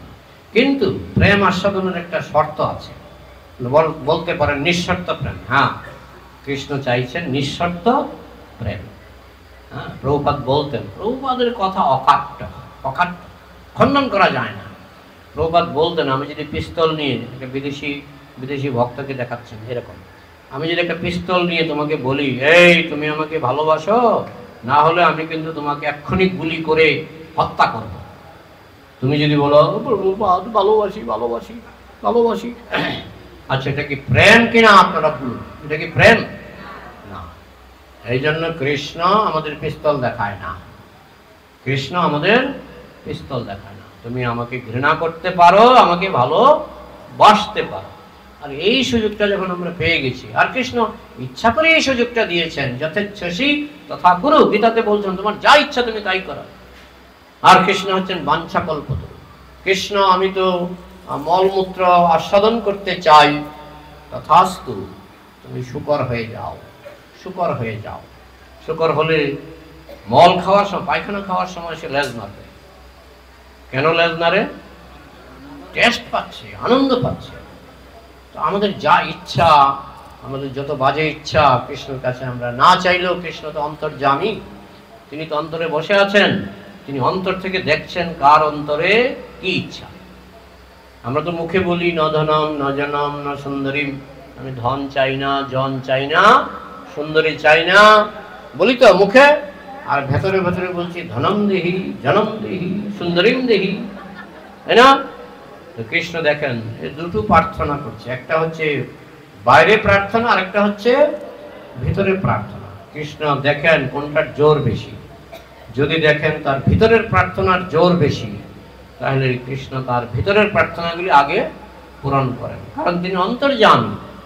তো যদি দেখে অন্তরে তার কাম বাসনা, কৃষ্ণ তাকে এমন দেহ দান করবে যে দেহে সে কাম বাসনা মানুষের থেকেও আরো ভালো রূপে পূরণ করতে পারে। সে যদি পুণ্যবান হয়, সে স্বর্গে গিয়ে তার কাম বাসনা পূর্ণ করবে। অপ্সরা, মুসলমানরা বলে হুর, যাই হোক আমরা বলি অপ্সরা, তারা বলে হুর। তো স্বর্গে গিয়ে সে পুণ্যবান হলে স্বর্গে গিয়ে ভোগ করবে। আর যদি সে পাপী হয় তাহলে সে শূকর হবে, বিড়াল হবে, কুকুর হবে, সেখানেও সে কাম বাসনাই ভোগ করছে, বুঝেছেন? এইভাবে ভগবান ভক্তবাঞ্ছা পূর্ণ করেন এবং তিনি ভক্তের স্বাধীনতায় হস্তক্ষেপ করেন না। এই জন্যই কিন্তু আমাদের এটাই নষ্টের গোড়া, যে ভগবান আমাদেরকে ঘৃণা করার স্বাধীনতা দিয়েছেন। কারণ ভগবান জানেন ভালোবাসার স্বাধীনতা দিতে হলে ঘৃণা করার স্বাধীনতা হাতে তুলে দিতে হবে। এটা ভগবান করেছেন, আর এটাই আমাদের কষ্টের কারণ। যেমন সমুদ্রের এক ফোঁটা জলে লবণ পাওয়া যায়, কেন বলুন তো? কারণ গোটা সমুদ্রটায় কি আছে? লবণ আছে। তো আমরা হচ্ছি কৃষ্ণ সমুদ্রের অংশ, আমরা হচ্ছি কৃষ্ণ সমুদ্রের অংশ। তো কৃষ্ণ সমুদ্রের মধ্যে স্বাধীনতার প্রচুর স্বাধীনতার সাগর, কৃষ্ণ হচ্ছেন স্বাধীনতার সাগর। লবণ, সমুদ্রের এক ফোঁটা জলে কি পাওয়া যায়? লবণ। তাহলে স্বাধীনতা সমুদ্রের এক ফোঁটা জল হচ্ছে আমরা। তাহলে আমাদের মধ্যে কি পাওয়া যাবে? স্বাধীনতা। স্বাধীনতা এটা অনেকে বোঝে না, অনেকে বলে কৃষ্ণের ইচ্ছা ছাড়া একটা ঘাসও নড়ে না। সেটাও ঠিক আছে, কিন্তু তার মানে এই না যে কৃষ্ণ আমাদেরকে, বিশেষ করে মনুষ্য জন্মে কৃষ্ণ আমাদেরকে জোর করে তাকে ভালোবাসতে বাধ্য করে, তা করে না। কৃষ্ণ তা করে না। কৃষ্ণের ইচ্ছা, তুমি স্বাধীনভাবে ভালোবাসলে ভালোবাসো, স্বাধীনভাবে ঘৃণা করলে ঘৃণা করো। এটা বৈষ্ণব সিদ্ধান্ত, মনে রাখতে হবে। এই সিদ্ধান্ত অনেকে বুঝতে পারে না। যাই হোক, আমরা স্বাধীনতা পেয়ে আমরা বলি কৃষ্ণ তোমাকে ভালোবাসি না। যখনই আমরা বলি কৃষ্ণ তোমাকে ভালোবাসি না, তো ভালোকে ভালো না বাসলে মন্দকে ভালোবাসতে হয়। তখন আমরা মায়াকে ভালোবাসি, মায়াকে ভালোবাসি আমরা নাকানি চুবানি খাই। কেন? যারা বুদ্ধিমান, যেই জন কৃষ্ণ ভজে সে বড় চতুর। যারা বুদ্ধিমান তারা কৃষ্ণ ভজনা করে। তো মা যশোদা তার পূর্বজন্ম থেকেই তিনি ছিলেন কৃষ্ণ ভক্ত। তিনি কৃষ্ণ ভজনা করছিলেন, তার স্বামী কৃষ্ণ ভজনা করছিলেন। পূর্বজন্মে নারায়ণ এসে তাদের কাছে সাক্ষাৎ দর্শন দিয়েছিলেন, কি চাও? তখন পূর্বজন্মে তারা বর চেয়েছিলেন, আমরা আপনার মতো একটা সন্তান চাই। তখন নারায়ণ একটু চিন্তা করলেন, চিন্তা করে তিনি ভাবলেন, আমার মতো সন্তান আমি ছাড়া তো আর হবে না, আমার মতো সন্তান আমাকেই হতে হবে। তখন নারায়ণ বললেন, আমি আগামী জন্মে তোমাদের সন্তান হয়ে আসবো, আমি নিজেই আসবো। তো সেই নারায়ণ পরবর্তীকালে তিনি এই তপস্যা আবার করেছিলেন বসুদেব আর দেবকী, তারাও তপস্যা করেছিলেন। এখন কৃষ্ণ কয়জনের ইচ্ছা পূর্ণ করবেন? শুধু তাই নয়, বৃন্দাবনে অনেক গোপী কৃষ্ণকে সন্তান রূপে পাওয়ার জন্য পূর্বজন্মে তপস্যা করেছিলেন। এবং আপনারা যদি ভাগবতের দশম স্কন্ধের কাহিনী শোনেন, দেখবেন কৃষ্ণ সবার বাঞ্ছা পূর্ণ করেছিল। যেমন বসুদেব দেবকীর বাঞ্ছা পূর্ণ করেছিল, জন্মটা হয়েছিল জেলখানায়। তারপরে যদিও কিছুদিন নন্দ মহারাজের বাড়িতে ছিলেন, কিন্তু পরে তো আবার দ্বারকায় গিয়ে বসুদেব আর দেবকী কিন্তু দ্বারকায় ছিলেন। তাহলে বসুদেব আর দেবকীর যে বাসনা ছিল কৃষ্ণকে সন্তান রূপে লাভ করব, আবার নন্দ মহারাজ আর যশোদার বাসনা ছিল কৃষ্ণকে সন্তান রূপে লাভ করব, তারা পেয়েছিলেন কিনা? এখন বলতে পারেন যশোদা তো পেল পালক রূপে, হ্যাঁ, আসল জন্মদাত্রী রূপে পেল দেবকী বসুদেব, আর যশোদা পেল পালক পুত্র রূপে। কিন্তু তারা কিন্তু পালক পুত্র রূপে পেলেও কৃষ্ণকে পালক পুত্রের মর্যাদা দিয়ে কিন্তু সেবা করেননি। কৃষ্ণকে একেবারে নিজের পুত্রের থেকেও বেশি আদর করেছিলেন। কারণ ভগবান এরকমই, ভগবান সবারই আপন, তাই না? এমন নয় যে আমার পালক পুত্র, আমার জন্ম আমার গর্ভ থেকে এসছে, এরকম। ভগবানের কাছে সবাই প্রিয়। হ্যাঁ, যখন ব্রহ্মা যখন গরু চুরি করেছিলেন, সেই কাহিনী জানেন তো? ব্রহ্মা যখন গরু চুরি করেছিলেন, তখন কৃষ্ণ বুঝতে পেরেছেন যে ব্রহ্মা গরু চুরি করেছে, গরু চুরি করেছে, আবার গোপবালকদেরও চুরি করেছেন। এটাকে বলে ব্রহ্ম বিমোহন লীলা, ভাগবতের দশম স্কন্ধে। আপনারা একটু কষ্ট করে পড়বেন ভাগবতের দশম স্কন্ধে। মানে এরকম কাহিনী যে ব্রহ্মাকে সবাই বলছে, এমনকি নারদ মুনিও বলছে, ওই যে বৃন্দাবনের ছেলেটা এ কিন্তু স্বয়ং ভগবান। ব্রহ্মা বলছে, আরে কি বলছো তুমি, কি করে হয় স্বয়ং ভগবান? তো গরু চড়ায়, এই যে বনে বনে গরু চড়ায়, বড় জোর রাখাল বালক। বলে না পিতা, আপনি জানেন না ভগবান। ব্রহ্মা বলছে, ভগবান? আমি একটু টেস্ট করে দেখবো আসল ভগবান না নকল ভগবান। তো ব্রহ্মারও তো যোগবিদ্যা জানা আছে। তিনি গিয়ে কৃষ্ণ যে বৃন্দাবনে গরু চড়াচ্ছেন, সঙ্গে গোপবালকরা সবাইকে চুরি করলেন। এটা হলো ব্রহ্মার জাদুবিদ্যা। কার জাদুবিদ্যা বেশি? কৃষ্ণের জাদুবিদ্যা বেশি না ব্রহ্মার জাদুবিদ্যা বেশি? কৃষ্ণের জাদুবিদ্যা বেশি। কৃষ্ণ কি করলেন? সবগুলি গোপবালক এবং গাভীদের হরণ করে তিনি একটা গুহার মধ্যে ঘুম পাড়িয়ে দিলেন। এবার দেখি তো নারদ মুনি যে বলছে কৃষ্ণ ভগবান, দেখে আসি তো। গিয়ে দেখে আমি যেসব গাভীদের চুরি করেছি, যেসব গোপবালকদের চুরি করেছি, সব দেখি এখানে কৃষ্ণের সঙ্গে। তখন সেখানে আবার অভিমন্যু ছিলেন, তো অভিমন্যু আয়ন ঘোষ, ওই ব্রহ্ম চুরি করেছেন আয়ন ঘোষকে, আবার কৃষ্ণের সঙ্গে একটা আয়ন ঘোষ। তখন ব্রহ্ম ভাবছেন, আরে এটা কি করে হলো? তখন ব্রহ্মাকে কৃষ্ণ একটু দিব্য দৃষ্টি দিলেন। তখন ব্রহ্ম দেখছেন এরা সব কৃষ্ণ, এরা সব কি কৃষ্ণ। গাভীগুলিও কৃষ্ণ।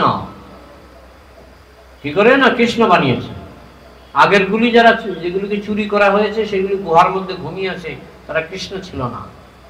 কিন্তু কৃষ্ণ যাদেরকে বানিয়েছে same same same same. Brahma দেখছে ওই গুহার মধ্যে একটা গাভী আছে, যার এই জায়গাটা সাদা, এটা আছে কি না? এটা আছে। গুহার মধ্যে একটা গোপবালক আছে, যার এখানে একটা তিল আছে, এখানে আছে কি? হ্যাঁ, এখানেও আছে। মানে একদম জেরক্স কপি সেম সেম। তখন ব্রহ্মা বুঝতে পারলেন এ তো সাধারণ কোনো মানুষ নয়। সাধারণ আমি এখানে কত হাজার হাজার গোপবালক গাভী চুরি করলাম, 9 লক্ষ গাভী, হ্যাঁ, আর এখানে দেখি সেম গাভীগুলি আছে। কৃষ্ণের চিন্তা ব্রহ্মাকে নিয়ে নয়। কৃষ্ণ তো প্রথমেই বুঝতে পেরেছেন এটা ব্রহ্মার কাজ। হ্যাঁ, কৃষ্ণের চিন্তা বাড়িতে গেলে মা যশোদা বকা দেবে, এটা ছিল কৃষ্ণের চিন্তা। আমি যদি বাড়িতে যাই মা যশোদা বকা দেবে। তোর সঙ্গে ছেলেগুলি গরু চড়াতে গেল, গরুও গেল, ছেলেগুলিও গেল, মা তো বকা দেবে। ব্রহ্মাকে তার ভয় নয়, তাই তিনি নিজের থেকে সমস্ত গাভীদের সৃষ্টি করলেন, নিজের থেকে সমস্ত গোপবালকদের সৃষ্টি করলেন। তো সেদিন কিন্তু বলরাম ছিলেন না, সেদিন গোচারণে বলরাম ছিলেন না। তো যখন সেদিন ফিরে গেলেন সবগুলি কৃষ্ণ, যেগুলি ফিরে গেলেন সবগুলি কৃষ্ণ। আর যারা গোপবালক তারা ব্রহ্মার কাছে ঘুমাচ্ছে। 1 বছর ঘুমিয়েছিলেন মানুষের হিসাবে 1 বছর ঘুমিয়েছিলেন ওই গুহাতে। এইদিকে গোপীরা দৌড়ে আসছে, তাদেরকে আবার আদর করতে ইচ্ছা করছে। আচ্ছা, তারা ভাবছে অন্যদিন তো এত আদর করতে ইচ্ছা করে না, আজকে কেন এত আদর করতে ইচ্ছা করছে? কেন বলুন তো?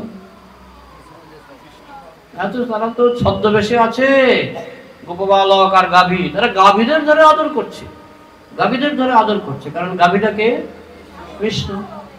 আদর একেবারে 1000 গুণ বেড়ে গেছে, তারা বলা বলি করছে। অন্যদিন তো আমাদের ছেলেরা গরু চড়িয়ে ফিরে আসে, আমরা গরুকে এত আদর করি না, আর আমাদের সন্তানদেরও এত আদর করি না, আজকে কেন এত আদর আমাদের অন্তরে, এত আদর কেন জেগে উঠছে? কারণ তারা বুঝতেই পারেনি যে এরা সব কৃষ্ণ, বুঝেছেন? বলরাম দূর থেকে দেখছে, এরা তো এত আদর করছে কেন আজকে? বলরাম তো অভিন্ন কৃষ্ণ, বলরাম কিন্তু ধরে ফেলেছেন এগুলি সব কৃষ্ণ। এদিকে গর্গমুনি তিনি জানেন কৃষ্ণ লীলার রহস্য, তিনি এসে বলছেন এই মাসে শুভ লগ্ন অনেক বেশি আছে, এই মাসে যদি কেউ বিয়ে করে সে মহাভাগ্যবতী হবে। হ্যাঁ, কে বলল? গর্গমুনি। তখন বৃন্দাবনের গোপীরা খুব সরল, গর্গমুনি, তিনি নন্দ মহারাজের গুরুদেব, তিনি বলছেন এইটা শুভ মাস, এই মাসে যদি কেউ বিয়ে করে সেটা হবে খুব সুন্দর এবং কল্যাণজনক বিবাহ। সেখানে আয়ন ঘোষও ছিলেন। সে আয়ন ঘোষটা কে? কৃষ্ণ। সে আয়ন ঘোষটা কে? কৃষ্ণ। সঙ্গে সঙ্গে সবাই রাজি হয়ে গেল। তো আয়ন ঘোষ রাধারানীকে বিয়ে করলেন। কে কাকে বিয়ে করলো? কৃষ্ণ রাধাকে বিয়ে করলো। কৃষ্ণ রাধাকে বিয়ে করলো। তারপরে 1 বছর পরে যদিও সেই আসল কৃষ্ণ সরে গেছিলেন, কিন্তু তিনি ছায়া রাধা সৃষ্টি করেছিলেন, আসল রাধাকে তিনি সরিয়ে দিয়েছিলেন। ছায়া রাধা তিনি সৃষ্টি করেছিলেন। এগুলি শাস্ত্রের উপবিশ্বামী ব্যাখ্যা করেছেন বিভিন্ন শাস্ত্র থেকে। হ্যাঁ, কৃষ্ণ কথা কিন্তু খুব গভীর। আমরা বাইরে থেকে শুনি, বাইরে থেকে বোঝার চেষ্টা করি, কিন্তু পয়েন্ট টু দা পয়েন্ট যদি আমরা বুঝি না, তখন আমরা বুঝতে পারবো যে রাধাকে যে বদনাম দেয় যে তিনি আয়ন ঘোষকে বিয়ে করে কৃষ্ণের সঙ্গে মিলিত হতে যান। আরে আয়ন ঘোষ নিজেই কৃষ্ণ।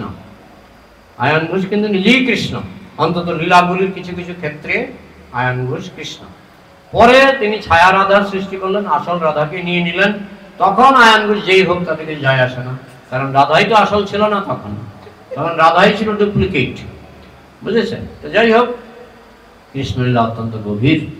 তাহলে এই যে যশোদা মা পূর্বজন্মে তপস্যা করেছিল, তিনি কৃষ্ণকে সন্তান রূপে পেয়েছিলেন। দেবকী এবং বসুদেব পূর্বজন্মে তপস্যা করেছিল কৃষ্ণকে সন্তান রূপে পাওয়ার জন্য, সন্তান রূপে পেয়েছিলেন। এই যে বৃন্দাবনের অন্যান্য গোপীরা তপস্যা করেছিল কৃষ্ণকে সন্তান রূপে পাওয়ার জন্য, তারা সন্তান রূপে পেয়েছিলেন কখন? যখন ব্রহ্মা সন্তানদের চুরি করলেন, তখন কৃষ্ণই তো তাদের সন্তান হয়ে ফিরে গেলেন। আর যে সমস্ত গোপীরা কৃষ্ণকে স্বামী রূপে চেয়েছিল, তারা স্বামী রূপে পেয়েছিলেন কখন?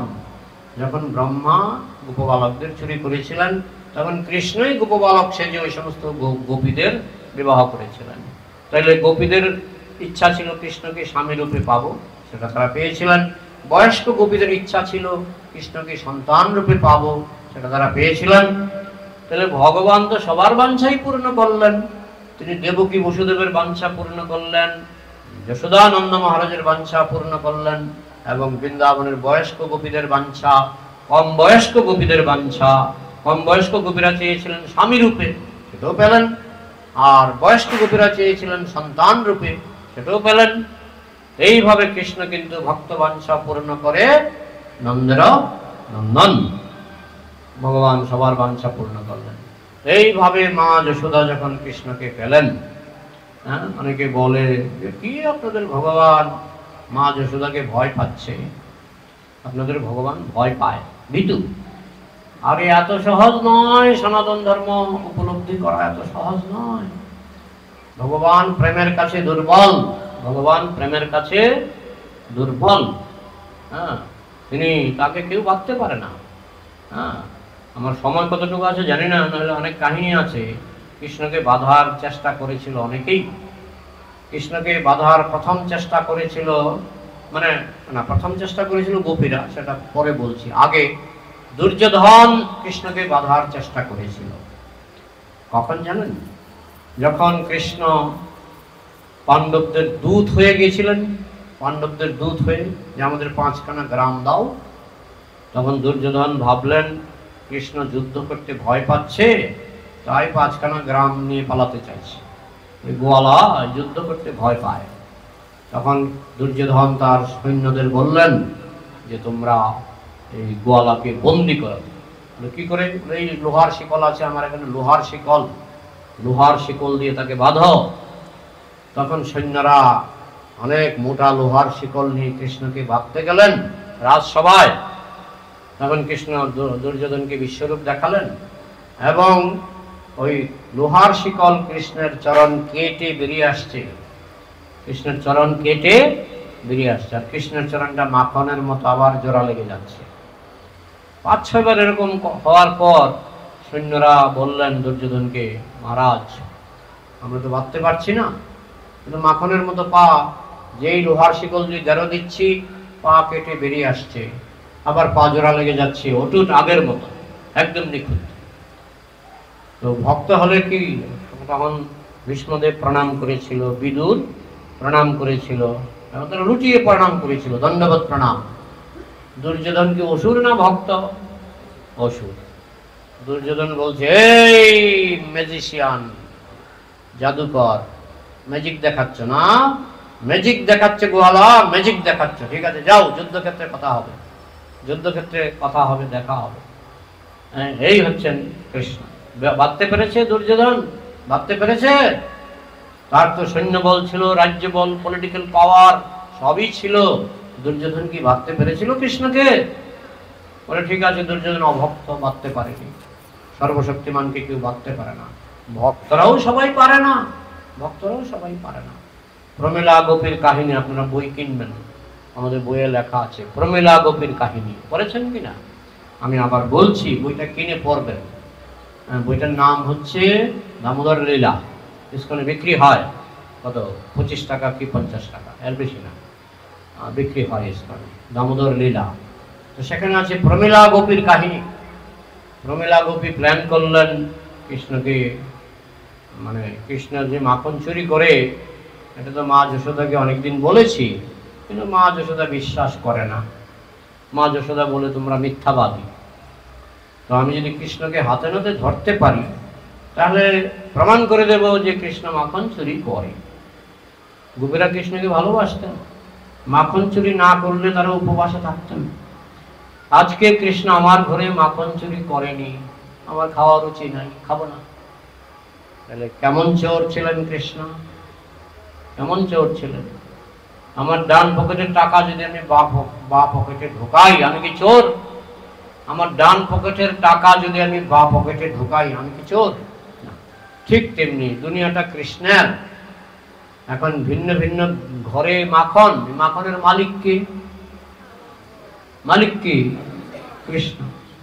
কৃষ্ণ যদি মাখন চুরি না করে, গোপীদের কষ্ট হয়, তারা না খেয়ে থাকে, উপবাস করে। আর কৃষ্ণ যদি মাখন চুরি করে, গোপীরা দৌড়ে যায় নন্দ মহারাজের বাড়িতে, নালিশ করে। কেমন জিনিস!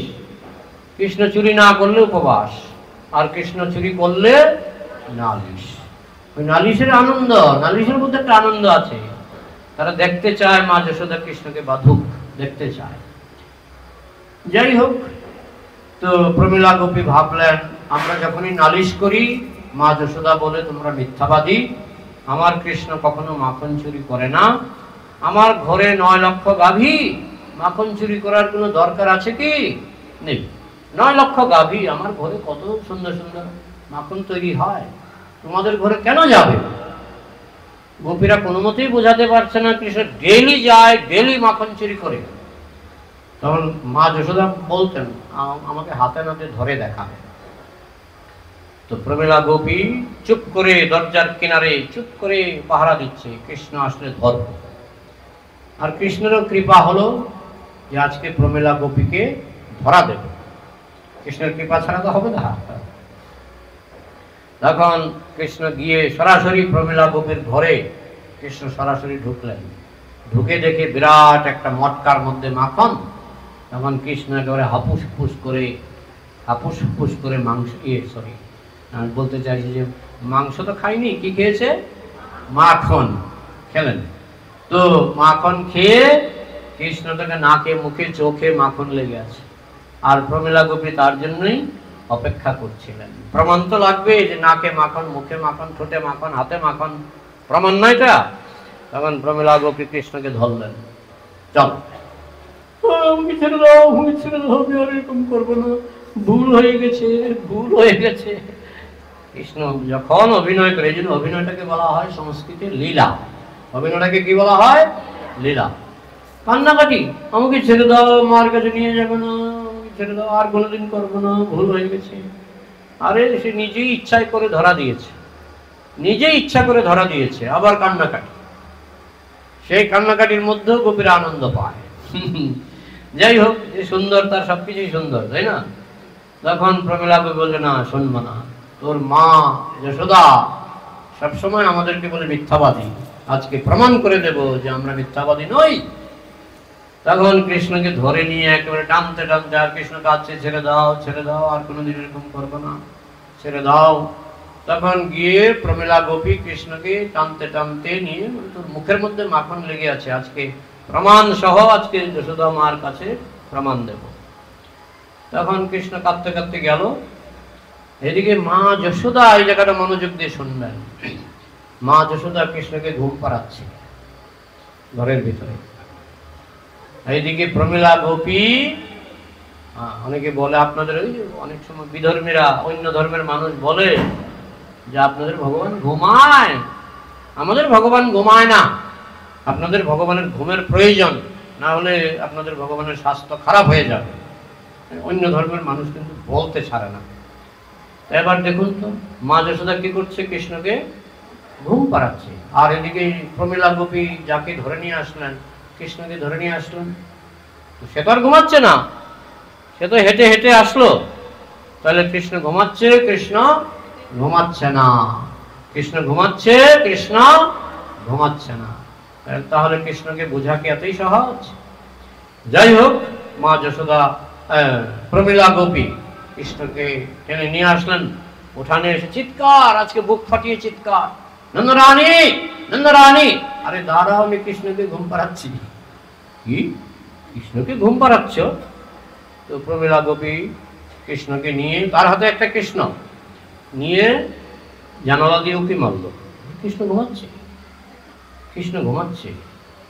তারপরে তাকিয়ে দেখে, কি দেখলো তাকিয়ে? তার নিজের ছেলে। কাকে ধরেছে? নিজের ছেলে। কিন্তু প্রমীলা গোপী এটা মানতে পারছে না। আমি কৃষ্ণকে ধরেছি, এতে কোনো ভুল নেই, কিন্তু এখন কি করে নিজের ছেলে হয়ে গেল? এই হচ্ছে কৃষ্ণ লীলা। হ্যাঁ, যেটা অন্য ধর্মের মানুষ বুঝতে পারে না, কেবল বদনাম দেয় বদনাম দেয়। যাই হোক, তখন মা যশোদা বেরিয়ে আসলো। কৃষ্ণকে ঘুম পাড়াচ্ছি, ঘুম পাড়াতে দিচ্ছ না, তো কি হয়েছে বলো? আমতা আমতা করছে, এই কি হয়েছে বলো? আমি তো ধরেছিলাম কৃষ্ণকে, এখন দেখি আমার ছেলে হয়ে গেছে। তখন মা যশোদা বলছে, তোমরা খুবই দুষ্ট, তোমরা কৃষ্ণকে ভালোবাসো না, তোমরা কৃষ্ণকে ঘৃণা করো। তোমার ছেলে মাখন চুরি করেছে, তার ঠোঁটে মুখে মাখন লেগে আছে, তোমার ছেলে মাখন চুরি করেছে, বদনাম পেল আমার কৃষ্ণ। দেখো আমার কৃষ্ণ ঘুমাচ্ছে, ঘরে দেখো, আমি যদি মিথ্যা কথা বলি। তো সেই প্রমীলা গোপী তো একেবারে আকাশ থেকে পড়লো, ধরলাম কৃষ্ণকে, নিয়ে আসলাম কৃষ্ণকে, হয়ে গেল আমার নিজের ছেলে। যাও যাও, যশোদা বলছে, যাও যাও, নিয়ে যাও তোমার এই বদমাস ছেলেকে, নিয়ে যাও, চুরি করবে তোমার ছেলে, বদনাম দেবে কৃষ্ণকে। হয় নাকি এটা? হ্যাঁ, তোমরা পাগল হয়ে গেছো, তোমরা খুব মিথ্যাবাদী। কি করবে? মা যশোদা, ক্ষমা করে দিও, ক্ষমা করে দিও, এই ছেলেটার সঙ্গে আমরা পারছি না। যাই হোক, তখন মা যশোদা কৃষ্ণকে, এই প্রমীলা গোপী কৃষ্ণকে কাঁধে করে নিজের ছেলেকে নিজের বাড়িতে নিয়ে যাচ্ছে। যাওয়ার পথে ওই প্রমীলা গোপীর মাথায় তবলা বাজাচ্ছে, কৃষ্ণ তবলা বাজাচ্ছে। তখন, আচ্ছা তোকে দেখলাম কৃষ্ণের মতো, এখন হয়ে গেলি আমার ছেলে। আরে তখন ওই ছেলেটা বলছে, একটু উপরের দিকে তাকাও না, একটু উপরের দিকে তাকাও না। তখন উপরের দিকে তাকালো। বলুন তো উপরে কি আছে? কৃষ্ণ।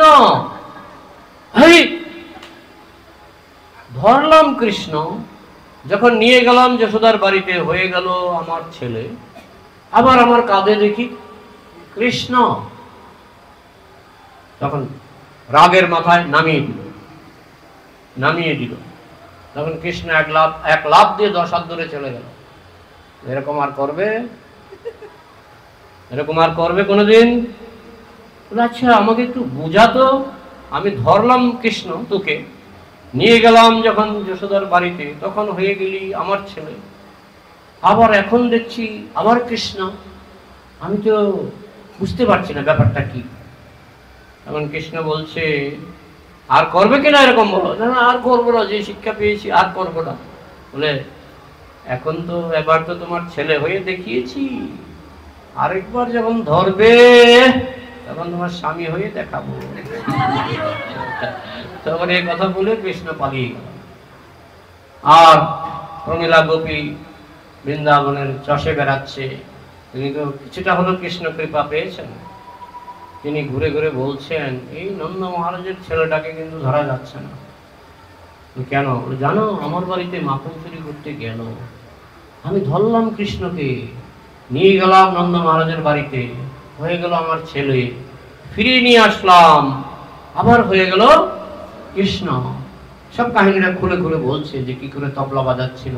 আবার বলছে কিনা আরেকবার ধরলে নাকি আমার স্বামী হয়ে যাবে।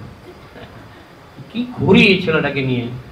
এই ছেলেটাকে নিয়ে তো পারা যাচ্ছে না। আরেকজন গোপী মনে মনে ভাবছে, তুমি পারোনি, আমি পারবো, আমি পারবো। তবে আমি কৃষ্ণকে নিয়ে তার বাড়িতে যাব না। মা যশোদা আমার বাড়িতে আসবে, মা যশোদা আমার বাড়িতে আসবে কৃষ্ণকে ছোটাতে। আমি কৃষ্ণকে দড়ি দিয়ে বেঁধে রাখবো। কৃষ্ণ তো অন্তর্যামী, তিনি ওই গোপীর দ্বিতীয়, আরেকজন প্রমীলা নয়, দ্বিতীয় গোপী, ওই বাড়িতে গেলেন। গিয়ে তো মটকার ভিতরে হাত ঢুকিয়ে মাখন খাচ্ছে, বানরদেরও খাওয়াচ্ছে। বানরদের এত বেশি খাওয়ায় যে খেতে খেতে বানরদের পেট ভরে যায়। তখন বলে বানররা বলে, আর খাবো না, আর খাবো না। তখন কৃষ্ণ বলে, মাখনগুলি পচা মাখন, এগুলি বানরও খায় না, আমরা কি খাবো? মানে খেয়েছে কিন্তু কৃষ্ণ আকণ্ঠ, একেবারে গলা পর্যন্ত খেয়েছে, বানরই খায় না, আমরা কি খাবো? যাই হোক, হঠাৎ করে ওই দ্বিতীয় গোপী ঘরে ঢুকেছে, ঢুকে দেখে বানরগুলি পালাচ্ছে আর কৃষ্ণ খাচ্ছে মাখন। তখন কৃষ্ণের হাতে ধরল। তখন সেই দ্বিতীয় গোপী বলছে, তোকে কিন্তু মা যশোদার কাছে নিয়ে যাব না। আমাকে ছেড়ে দাও, আমাকে ছেড়ে দাও। না, তোর মা আসবে তোকে নিতে। আমি ওই প্রমীলা গোপী যে ভুল করেছে, সেই ভুলটা আমি করব না। আমি তোকে এখানে বেঁধে রাখবো, তোর মা সারাদিন তোকে যখন দেখবে না তখন তোকে নিতে আসবে। তখন প্রমীলা গোপী এটা ধরে নিয়ে আসলেন। কৃষ্ণের কোমর যদি 1 হাত 1.5 হাত, আর দড়িটা 10 হাত, কিন্তু ওই বাঁধতে যাচ্ছেন, বাঁধতে পারছেন না। আবার দড়ি আনছেন, জোড়া দিচ্ছেন, আবার বাঁধতে যাচ্ছেন, বাঁধতে পারছেন না। কৃষ্ণ আবার আর চোখে একটু একটু তাকাচ্ছে, বাঁধতে শেখনি, তোমার বাড়িতে গরু আছে, দড়ি আছে, তুমি বাঁধতে শেখনি। তখন গোপী বলছে, দেখ, সারাদিন আমি দড়ি দিয়ে গরু বাঁধি, কোনোদিনও ভুল হয় না, আজকে জানি কি হয়েছে, আজকে তোকে বাঁধতে পারছি না। এইভাবে 1 ঘন্টা 2 ঘন্টা চেষ্টাই করছে, বাঁধতে পারছে না। কৃষ্ণ বলছেন, আমিও তো গরু রাখি, আমি কিন্তু বাঁধতে পারি, তোমাকে শিখিয়ে দেবো? হ্যাঁ, শিখিয়ে দে। তো দড়িটা আমাকে দাও, আমি দেখাচ্ছি। এইভাবে দড়িটা ধরবে, এইভাবে ঘোরাবে। কে দেখাচ্ছে? কৃষ্ণ। কাকে দেখাচ্ছে? গোপীকে। তুমি এখানে পিলারের কাছে দাঁড়াও না, একটু দাঁড়াও, আমি দেখাচ্ছি, তুমি একটু দাঁড়াও। এইভাবে ধরবে, এইভাবে গেরো দেবে, দিয়ে এইভাবে বাঁধবে, বলে 1 সেকেন্ডের মধ্যে গোপীকে বেঁধে ফেলবে। 1 সেকেন্ডের মধ্যে গোপীকে বেঁধে ফেললো। বেঁধে শক্ত করে গেরো দিয়ে, টাটা, বাই বাই, তুমি থাকো, এখানে থাকো, তোমার স্বামী আসুক, দেখুক, তুমি যে আমাকে বাঁধার চেষ্টা করেছ, দেখুক। মা যশোদাকে আর আসতে হবে না এখানে আমাকে নেওয়ার জন্য, আমি যাচ্ছি। বলে কৃষ্ণ চলে গেলেন মা যশোদার কাছে।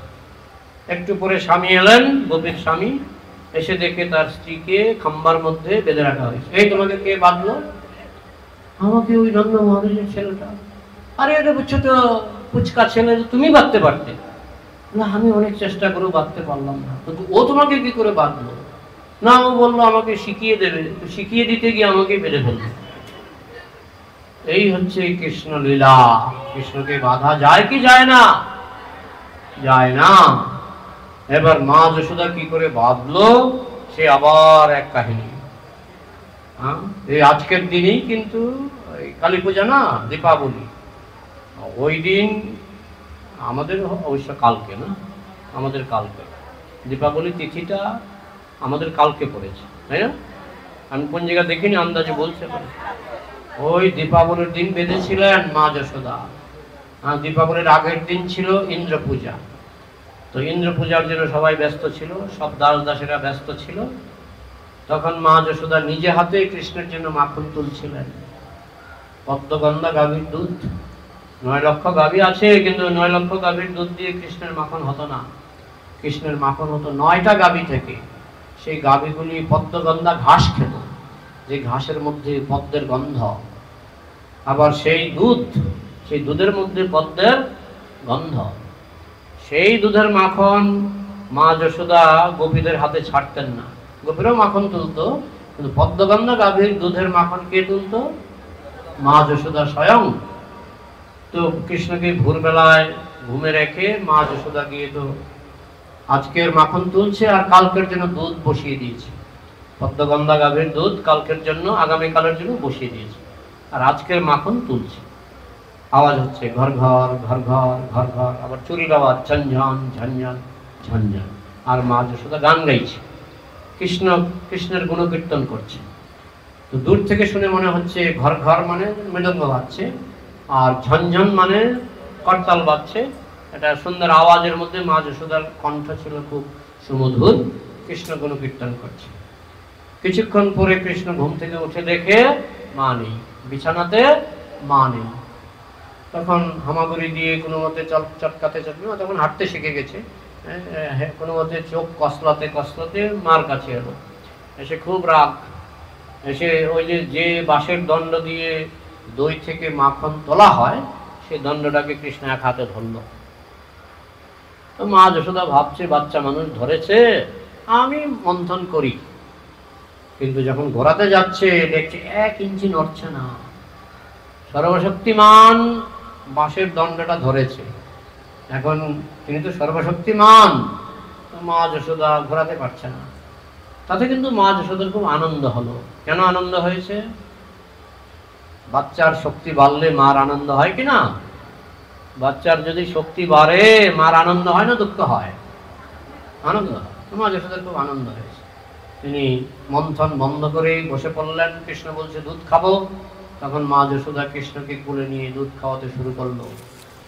আর মা যশোদা তো প্রেমের সাগর, কৃষ্ণ প্রেমের সাগর, মা যশোদাও প্রেমের সাগর। এখানে প্রেমটা হচ্ছে বাৎসল্য প্রেম। বাৎসল্য প্রেম আপনারা জানেন 5 রকমের রসের কথা আমাদের শাস্ত্রে আছে। যেমন শান্ত, দাস্য, সখ্য, মাধুর্য, বাৎসল্য। বাৎসল্য মাধুর্য। তো এই প্রেমটা কি? মা যশোদার সঙ্গে যে প্রেমটা, এটা হচ্ছে বাৎসল্য প্রেম। বলা হচ্ছে মা যশোদার স্তন থেকে এত বেশি দুধ ক্ষরণ হচ্ছে যে সেখানে মাটিতে বন্যা হয়ে গেল, দুধের বন্যা। কৃষ্ণ খেয়ে শেষ করতে পারছে না, কৃষ্ণকে চুষে গিলতে হচ্ছে না, একেবারে ডাইরেক্ট যেন পিস্কারির মতো কৃষ্ণের মুখে ঢুকে যাচ্ছে, কারণ সেখানে প্রেম প্রধান, প্রেম প্রধান। হঠাৎ করে মা দেখছে আগামীকালের জন্য আমি কিছু পদ্মগন্ধা গাভীর দুধ আমি জাল দিতে বসিয়েছিলাম, উতলে পড়ে যাচ্ছে। চিৎ জগতে সবই চিন্ময়। দুধ ভাবছে মা যশোদা যদি এইভাবে দুধ খাওয়ায় তাহলে কৃষ্ণ আমাকে খাবে না। ওই যে চোলাতে যে দুধ, সেও ভাবছে, কারণ চিৎ জগতে জড়বস্তু নাই, চিৎ জগতের পাথরও কথা বলে। তো দুধ ভাবছে মা যশোদা দুধ খাওয়ালে আমাকে তো আর খাবে না কৃষ্ণ, তো আমার কৃষ্ণ সেবায় আমি লাগবো না, তো আমার জীবনটা বৃথা, তা আমি এখন আগুনে পড়ে আমি শুকিয়ে যাব। তো যেই উতলে পড়তে চাইলো, সেই সময় মা যশোদার চোখ গেল যে দুধটা উতলে পড়ে যাচ্ছে। মা যশোদা কৃষ্ণকে মাটিতে বসিয়ে দুধের কাছে দৌড়ে গেল। এইদিকে কৃষ্ণের হয়ে গেল অভিমান। অভিমান, আমি বড় না, তোমার এই সামান্য দুধ বড়, তুমি যে উতলে গেছে না, উতলে পড়েই গেল, আর আমি তোমার বুকের দুধ খাচ্ছি, তার কোনো গুরুত্ব নাই। কৃষ্ণ তখন মাটিতে বসে ঠোঁট বাঁকা করে দিয়েছেন। বাঁকা করে, যে আমরা যা করি না সব কৃষ্ণ থেকে এসছে এই স্বভাবগুলি। তো বাঁকা করে সামনে ছিল একটা নোড়া, শিল নোড়ার নোড়াটা, যেটা দিয়ে আপনারা আদা টাদা বাটেন, সেটা নিয়ে ওই সামনে ছিল মাখনের ভাণ্ড, মানে দইয়ের ভাণ্ড। কৃষ্ণ দিলেন এক আঘাত, আঘাতে মাখনের ভাণ্ড চূর্ণ বিচূর্ণ হয়ে গেল। তখন কৃষ্ণের চিন্তা হলো মা বকা দেবে, রাগের মাথায় তো কাণ্ডটা করলাম, মা তো বকা দেবে। তখন কৃষ্ণ কি করবে, যে পলায়তি সজীবতী, যে পলায়ন করে সে বাঁচে। তখন কৃষ্ণ দৌড়াতে লাগলেন, আর দৌড় দেবেন তো মা এই দইয়ের উপর দিয়ে, দইয়ের উপর দিয়ে। তাহলে কৃষ্ণের পায়ের মধ্যে কি লাগলো, দই। আর যেখান দিয়ে যাচ্ছেন দইয়ের ছাপ, চোর পালালো চিহ্ন রেখে যায়। তখন মা যশোদা তো এসে দেখছে আমার মটকা ভেঙে ফেলেছে, কৃষ্ণকে তো শিক্ষা দিতে হবে, এভাবে জিনিস নষ্ট করা ঠিক নয়। কিন্তু ভয় তো পেয়েছে, বেশি ভয় দেখালে বাচ্চাদের ক্ষতি হয়, সুতরাং ভয় বেশি দেখাবো না, তবু একটা লাঠি নিয়ে যাই, দূর থেকে দেখাবো। তো মা যশোদা যখন গেলেন, গিয়ে দেখে আরেক ঘরের শিকার মধ্যে মাখন বাঁধা ছিল, সেখান থেকে নিজেও খাচ্ছে, বানরকে খাওয়াচ্ছে। আর সেটা ছিল বাসি মাখন।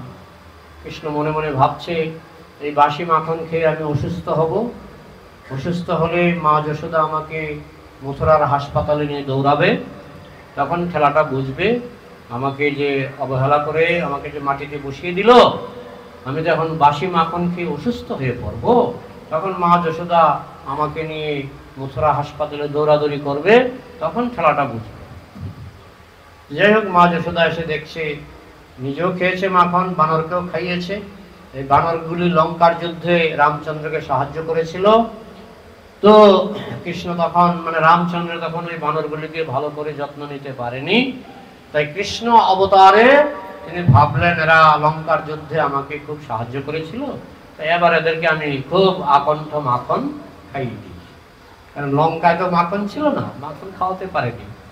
তো এইভাবে বানরদেরও সেবা করছিলেন। এদিকে মা যশোদাকে আসতে দেখে কৃষ্ণ উদুকল থেকে লাফ দিয়ে দৌড়। তো মা যশোদার শরীরটা একটু ভারী ছিল, মা যশোদা দৌড়াতে দৌড়াতে কৃষ্ণকে ধরতে পারেনি। পন্থাস্ত কোটি শতবৎসর সম্প্রগম্য বায়ুরথাপি মনসো মুনিপুঙ্গবানাম সপ্পস্তি প্রপদ অবিচিন্ত তত্ত্বে গোবিন্দমাদি পুরুষম তমহং ভজামি। মুনি ঋষিরা শত বছর বিদ্যুতের গতিবেগে দৌড়েও কৃষ্ণকে ধরতে পারে না, মনের গতিবেগে দৌড়েও কৃষ্ণকে ধরতে পারে না। মনস, তারপরে শব্দের গতিবেগে দৌড়েও কৃষ্ণকে ধরতে পারে না। মা যশোদা কি করে ধরবে? কিন্তু মা যশোদার কাছে আরেকটা শক্তি ছিল, যেটা মুনি ঋষিদের কাছে অতটুকু ছিল না। সেটা কি? প্রেম। প্রেম। তবু মা যশোদা দৌড়াচ্ছেন, কৃষ্ণকে ধরতে পারছেন না। আবার কৃষ্ণ মাঝে মধ্যে পেছন দিকে ফিরে দেখছেন যে মা কাছে এসে গেছে এবং তার গা শরীর থেকে ঘাম ঝরছে। তখন কৃষ্ণের একটু দয়া হলো, আমার মা এত কষ্ট করছে আমার জন্য, ঠিক আছে ধরা দিই, কৃপয়া শীর্ষবন্ধনে। তিনি কৃপা করে ধরা দিলেন, মা যশোদা তাকে ধরলেন। আবার মনে মনে ভাবছেন যে আমার তো মাখন তোলা বাকি আছে, কে তো সে দই নষ্ট করেছে, আবার নতুন দই নিয়ে আবার মাখন তো করতে হবে, এখন কি করি? সেদিন গোপীরা অন্য কাজে ব্যস্ত, কারণ ইন্দ্র পূজা, গোপীরা অন্য কাজে ব্যস্ত। আর মা যশোদা ভাবলেন কৃষ্ণের মাখন তো আমিই করব, কারণ অন্য গোপীদের ভরসা নাই, পরের হাতে কাজ এত যত্ন করে করবে না, আমি নিজে যত যত্ন করে কৃষ্ণকে খাওয়াবো। আমি যেমন পদ্মগন্ধা গাভীর দই ছাড়া আমি ব্যবহার করি না, তো পদ্মগন্ধার গাভীর দই এখনো কিছুটা আছে, সেটা দিয়ে আমি মাখন তুলি, কৃষ্ণের খাবারটা হয়ে যাবে। তো কৃষ্ণকে ওই বাঁধার তো দরকার, না বাঁধলে তো সে আবার কোথায় যাবে। কৃষ্ণ আবার হুমকি দিচ্ছে, বলছে আমাকে ছেড়ে দাও, আমি বনে গিয়ে বানরের সঙ্গে মিশে আমিও বানর হয়ে যাব। পাকা পাকা কথা।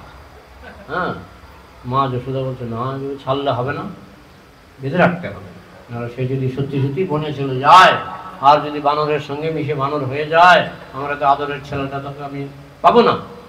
তখন বলে দাঁড়া, আমি তোকে বেঁধে যাচ্ছি। তখন একটা ছিল উদুখল। উদুখল যেটাতে এখানে হয় কিনা জানি না, ওই চালের পাউডার করা হয় লাঠি দিয়ে, আছে কি এখানে মেদিনীপুরে হয়? আমাদের গ্রামে হতো, আমরা দেখতাম। আমার মা নিজেই একটা ইয়ে ছিল, একটা দণ্ড, ওটা দিয়ে এরকম করে করে হাতে চালের গুঁড়ি বানাতো, ওটাকে বলে উদুখল। উদুখল। যাই হোক, ওই উদুখলে কৃষ্ণকে বাঁধলেন। না, প্রথমে বাঁধতে পারেননি। প্রথমে তো বাঁধার চেষ্টা করলেন কোমরে। কোমরে কথা নয়, কোমরে বাঁধতে গেলেন। কৃষ্ণের কোমরটা ছিল 1.5 ফুট, মনে করুন দড়িটা ছিল 10 ফুট, তাহলে বাঁধা হবে কি হবে না? হ্যাঁ হবে বলছে। কিন্তু মা যশোদা যখন বাঁধতে গেলেন 2 ইঞ্চি কম, 2 আঙ্গুল কম, 10 ইঞ্চি দড়ি। হ্যাঁ, আর কৃষ্ণের কোমর হচ্ছে না 10 ফুট দড়ি, 10 ফুট দড়ি আর 1.5 ফুটের কোমর, কি করে 2 আঙ্গুল কম হয়? মা যশোদার প্রথমে একটু মাথাটা ঘুরে গেল, এটা কি করে হচ্ছে। তখন তিনি আরেকটা দড়ি নিলেন, সেটা আরো 10 ফুট, 10 ফুট যোগ 10 ফুট তিনি আবার জোড়া দিলেন, এটা কয় ফুট হলো? 20 ফুট। এবার তো বাঁধা যাবে। এবার বাঁধতে গেলেন 2 আঙ্গুল কম। এই হচ্ছে কৃষ্ণ লীলা। হ্যাঁ, অন্য ধর্মের মানুষ বলে আপনাদের ভগবানকে বেঁধে ফেলা যায়। আরে বাঁধার আগে কি কাণ্ডটা হয়েছে দেখো, 2 আঙ্গুল কম, 2 আঙ্গুল কম। তখন মা যশোদা তো আর কপাল থেকে ঘাম ঝরছে, তিনি দড়ির পর দড়ি জোড়া দিচ্ছেন, বাঁধতে যাচ্ছেন 2 আঙ্গুল কম। এইদিকে খবর তো ছড়িয়ে পড়েছে, সারা বৃন্দাবনে খবর ছড়িয়ে পড়েছে, সমস্ত ভিআইপি ধরা পড়েছে না, সমস্ত গোপীরা দৌড়ে এসছে। কি গো নন্দরানী, তুমি তো বলো আমরা মিথ্যাবাদী, সে নাকি মাখন চুরি করে না। আজকে তো নিজের ঘরেই চোর ধরা পড়লো, আজকে তো তোমার ঘরেই ধরা পড়লো। তো কি হয়েছে, বাঁধতে পারছো না কেন? বলে আমি চেষ্টা করছি, আমি দেখে ছাড়বো কৃষ্ণের কোমরটা কত বড়, আমি দেখে শেষ পর্যন্ত দেখে ছাড়বো কৃষ্ণের কোমরটা কত বড়। তবু একবারও বলে না যে হে কৃষ্ণ তুমি ভগবান, আমাকে ক্ষমা করো। ও মা যশোদার কাছে কৃষ্ণ কখনই ভগবান ছিলেন না, আমার আদরের দুলাল। ঠিক আছে, আমি দেখে ছাড়বো তোর কোমরটা কত বড়। তো কি হয়েছে, বলে দেখো না, তার এই ছোট্ট কোমরটা আমি এত দড়ি জোড়া দিলাম, বাঁধতে পারছি না, এত দড়ি জোড়া দিলাম, বাঁধতে পারছি না। তখন গোপীরা বলছে দাঁড়াও, তোমাদের বাড়িতে তো আর দড়ির অভাব নাই, তোমাদের 9 লক্ষ গাভী, আমরা দড়ি আনছি, দাঁড়াও। তখন সব গোপীরা দৌড়ে দৌড়ে গেল, বিভিন্ন গোশালায় ঢুকলো, ঢুকে গাদায় গাদায় দড়ি এনে মা যশোদার কাছে ফেললো। আর এদিকে কৃষ্ণ তো চোখ চটকাচ্ছে, আমাকে ছেড়ে দাও, আমাকে ছেড়ে দাও। আর আঙুলের ফাঁকে ফাঁকে সব দেখছে, কোন গোপীরা দড়ি সাপ্লাই দিচ্ছে সব মনে রাখছে, ভুলে না, কৃষ্ণ ভুলে না, সব মনে রাখছে। ও দড়ি সাপ্লাই দিচ্ছ, দেখে নেব ভবিষ্যতে, সেটা বস্ত্র হরণের মাধ্যমেই হোক আর যেভাবেই হোক আমি উসুল করব। যাই হোক, কৃষ্ণ কিন্তু ফাঁকে ফাঁকে সবাইকে দেখে নিল, যারা যারা দড়ি সাপ্লাই দিয়েছে। কিন্তু হলে কি হবে, সমস্ত দড়ি জোড়া দিয়েও কৃষ্ণকে বাধা গেল না। তখন গোপীরাও হতভম্ব হয়ে গেল, কি চলছে এখানে। মা যশোদা তো একেবারে পাগলের মতো হয়ে গেল, কিন্তু জিদ ছাড়ছে না, তোর কোমরটা কত বড় আমি দেখে ছাড়বো। হ্যাঁ, সন্ধ্যা হয়ে গেছে, জিদ ছাড়ছে না। তখন সেখানে ছিল রাধারানী, রাধারানীর খোপাতে একটা ফিতা ছিল, ফিতাটা খুলে রাধারানী মা যশোদাকে দিল। আর কৃষ্ণ কিন্তু সে আঙুলের ফাঁক দিয়ে দেখছে রাধা কৃষ্ণের সবচেয়ে প্রিয়। এবার তো সারেন্ডার করা ছাড়া উপায় নেই, প্রেমের কাছে তো সারেন্ডার করতেই হবে। তো মা যশোদা নিয়ে ওই ফিতাটা জোড়া দিল, দেখছে মার গাল থেকে ঘাম ঝরছে টপ টপ করে, এইদিকে রাধা দিয়েছে ফিতা, আর মা একেবারে ক্লান্ত হয়ে গেছে। এবার তো কৃপা করতেই হয়। তখন কৃপয়া আসিত সবন্ধনে, কৃপা করলেন। তখন মা যশোদা যখন গেরো দিল, বাধা হয়ে গেল। এই হচ্ছে কৃষ্ণের দাম বন্ধন লীলা। দাম মানে দড়ি, আর উদর মানে তো পেট, বুঝে গেল। তো যাই হোক, কৃষ্ণকে বাঁধলেন। তখন সব গোপীরা খুশি হয়ে ফিরে গেলেন। আর মা যশোদা কৃষ্ণকে উদু খুলে বেঁধে বললেন, এখান থেকে নড়বি না, আমার মাখন তোলা বাকি আছে, আমি মাখন তখন তুলে এসে তোকে নিয়ে যাব। কৃষ্ণ তো একদিকে রাগ অভিমান, হতে পারে ভগবান, কিন্তু প্রেমের লীলায় তার রাগ অভিমান না হলে তো জমবে না। তিনি রাগে ফুঁসছেন, বলছে আমি আর তোমার কাছে থাকবো না। এইদিকে কৃষ্ণের কোমরে বন্ধন, কৃষ্ণের কোমরে বন্ধন। সামনে ছিল দুটো গাছ, অর্জুন গাছ। এরা ছিল দেবতাদের পুত্র, নল কুবের আর মণিগ্রীব কুবেরের পুত্র। নারদ মুনির অভিশাপে এরা বন্দী হয়ে জামাল অর্জুন, দুটো অর্জুন গাছ হয়ে সেখানে দাঁড়িয়েছিলেন। তখন কৃষ্ণ তো আগেও গাছগুলি দেখেছে, কিন্তু অত দয়া হয়নি। আজকে কৃষ্ণ নিজের কোমরে বন্ধন, তাই বন্ধনের যন্ত্রণা তিনি কিন্তু খুব সহজেই বুঝতে পারলেন। কৃষ্ণের নিজের কোমরে যখন বন্ধন, তিনি বুঝতে পারলেন বন্ধনের কি জ্বালা। তখন এই গাছ দুটো, তারা স্বর্গের দেবতা, কিন্তু তারাও বন্দী হয়ে শত বছর হাজার বছর এখানে দাঁড়িয়ে আছে, তাদেরকে উদ্ধার করতে হবে। তখন কৃষ্ণ উদুখল নিয়ে, দড়িত বাঁধা কোমরে উদুখল নিয়ে ওই দুটো গাছের মাঝখানে ঢুকলেন। তখন হেঁচকা টান দিচ্ছেন, আর বাচ্চার হেঁচকা টানে বড় বড় অর্জুন গাছের কিছু হবে, কিন্তু তাই হলো। অর্জুন গাছ দুটো উপরে পড়ে গেল, একেবারে মূল সমেত উপরে পড়ে গেল। কৃষ্ণ সর্বশক্তিমান, তাকে যতই দড়ি দিয়ে বাঁধা হোক না কেন, তিনি সর্বশক্তিমান। তখন ওই দুটো গাছ তো আসলে স্বর্গের দেবতা, নল কুবের আর মণিগ্রীব কুবেরের সন্তান। তারা অপরাধ করেছিল, সেই কাহিনী বললে আরো দেরি হবে। অলরেডি কয়েকজন দেখছি পিস করছে, মানে বাড়ি যাওয়ার ইচ্ছা হচ্ছে। যাই হোক, আমি এখন গুটিয়ে আনবো, প্রসাদ না পেয়ে কেউ যাবেন না। আচ্ছা, তখন ওই অর্জুন গাছের ভেতর থেকে দুইজন দেবতা বেরিয়ে এসে কৃষ্ণকে দর্শন করলেন, প্রণাম করলেন। তারপর তারা স্বর্গে চলে গেলেন কৃষ্ণের আদেশে। এইদিকে মা যশোদা আওয়াজ শুনলেন, একটু গাছ পড়ার আওয়াজ। তিনি দৌড়ে এলেন, আমার কৃষ্ণ কি মরে গেছে নাকি গাছের তলায়? কৃষ্ণ বলছেন, না আমি মরিনি, তবে তুমি যেভাবে আমাকে বেঁধে রেখে গেছো না, আমি মরেই যেতাম। তোমার সঙ্গে আমার কোনো কথা নেই, আরি তোমার সঙ্গে আমার কোনো আর কথা হবে না। আরি না, তুই তো বেঁচে আসিস, তো কোনো আঘাত পাসনি তো? না, আঘাত পাইনি, সুস্থ আছি। আশেপাশে কিছু বাচ্চা খেলা করছিল। মা যশোদা জিজ্ঞেস করলো, এটা কি করে হলো রে? ঝড় নাই, তুফান নাই, কি করে দুটো গাছ পড়ে গেল? যেহেতু কৃষ্ণ ফেলেছে। আরে বাচ্চা, তোরা কিছু বুঝিস না, কৃষ্ণ ফেলেছে। বলে, না, আমরা নিজে চোখে দেখেছি, দুজন দেবতা কৃষ্ণকে প্রার্থনা করে আকাশ মার্গে স্বর্গে চলে গেছে, আমরা দেখেছি। মা যশোদা মানে বাচ্চা কাচ্চা, কথাবার্তা ঠিক মতো গুছিয়ে বলতে পারে না, ঠিক বুঝেও না। কি না কি দেখেছে, বলছে আমার কৃষ্ণ গাছ ফেলেছে, আর এখান থেকে নাকি দেবতা একেবারে কৃষ্ণকে প্রণাম করে স্বর্গে চলে গেছে। ঠিক আছে। মা যশোদা বিশ্বাস করেনি, বাচ্চাদের কথা বিশ্বাস করেনি। ঠিক আছে, আর কিছুক্ষণ আমার মাখন তোলা হয়ে যাবে, আমি আসছি। সেদিন বলরাম আর রোহিণী মাতা বৃন্দাবনে ছিলেন না। তারা কোথায় গেছিলেন? উপানন্দের বাড়িতে নিমন্ত্রণ খেতে। তারা থাকলে কিন্তু আটকাতেন, মা যশোদাকে আটকাতেন। বলরামও ছিল না, আর রোহিণী মাতাও ছিল না। তারা নিমন্ত্রণ খেতে গেছিলেন উপানন্দের বাড়িতে। তো কিছুক্ষণ পরে বলরাম এসে দেখে কৃষ্ণকে দড়ি দিয়ে বেঁধে রাখা হয়েছে। বলরাম তো রেগে গেলেন, কারণ তিনি তো সেবক, তিনি কৃষ্ণ, অভিন্ন কৃষ্ণ। তিনি চিৎকার করতে লাগলেন, কার সাহস আমার ভাই কৃষ্ণকে এইভাবে দড়ি দিয়ে বাঁধে? কার সাহস? সে কি জানে না কৃষ্ণ ভগবান? সে কি জানে না আমি ধ্বংস করে দেব তাকে, আমি তাকে ধ্বংস করে দেব?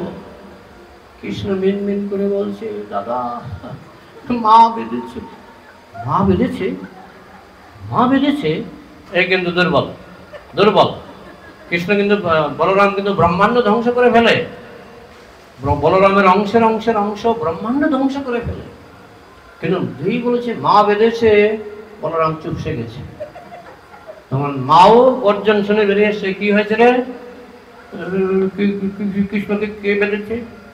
হ্যাঁ, জানো না কৃষ্ণ ভগবান? হ্যাঁ, কৃষ্ণ ভগবান। তুই কি? আমিও শঙ্কর্ষণ, আমিও ভগবান। ভগবানগুলো যে জায়গা পায় না, সব এসে আমার বাড়িতে আমার বাড়িতে ভিড় করে, দাঁড়া দাঁড়া বলে পাশে ছিল একটা বাঁশের লাঠি। মা যশোদা বাঁশের লাঠি নিয়ে দিল, বলরামকে তাড়া করলো। আর বলরাম ডিগবাজি খেয়ে মরি কি পড়ি, ছেড়ে দে মা, কেঁদে বাঁচি, পালিয়ে গেল। সেই দৃশ্য দেখে কৃষ্ণ কান্না, বলরামও সাহায্য করতে পারছে না, মাও রেগে আছে, কি যে করি। কৃষ্ণ হাউমাউ করে কান্না করছে। আর কিছুক্ষণ পরে নন্দ মহারাজ এলেন, দেখে ছেলেকে বেঁধে রাখা হয়েছে। কে বেঁধেছে? মা বেঁধেছে। আমি মার কাছে থাকবো না, আমি তোমার কাছে থাকবো। তো কৃষ্ণের মিষ্টি মিষ্টি কথা শুনে নন্দ মহারাজ সঙ্গে সঙ্গে বাঁধনটা খুলে দিলেন, খুলে কুলে করে নিয়ে গেলেন। বলছে আমার কাছে না, মার কাছে যাবো না। এই গাছ দুইটা বড় বড় গাছ আমার মাথার উপরে পড়তে পারতো, আমি মরে যেতে পারতাম, এত নিষ্ঠুর মার কাছে আমি যাব না। এটা কি সত্য না অভিনয়?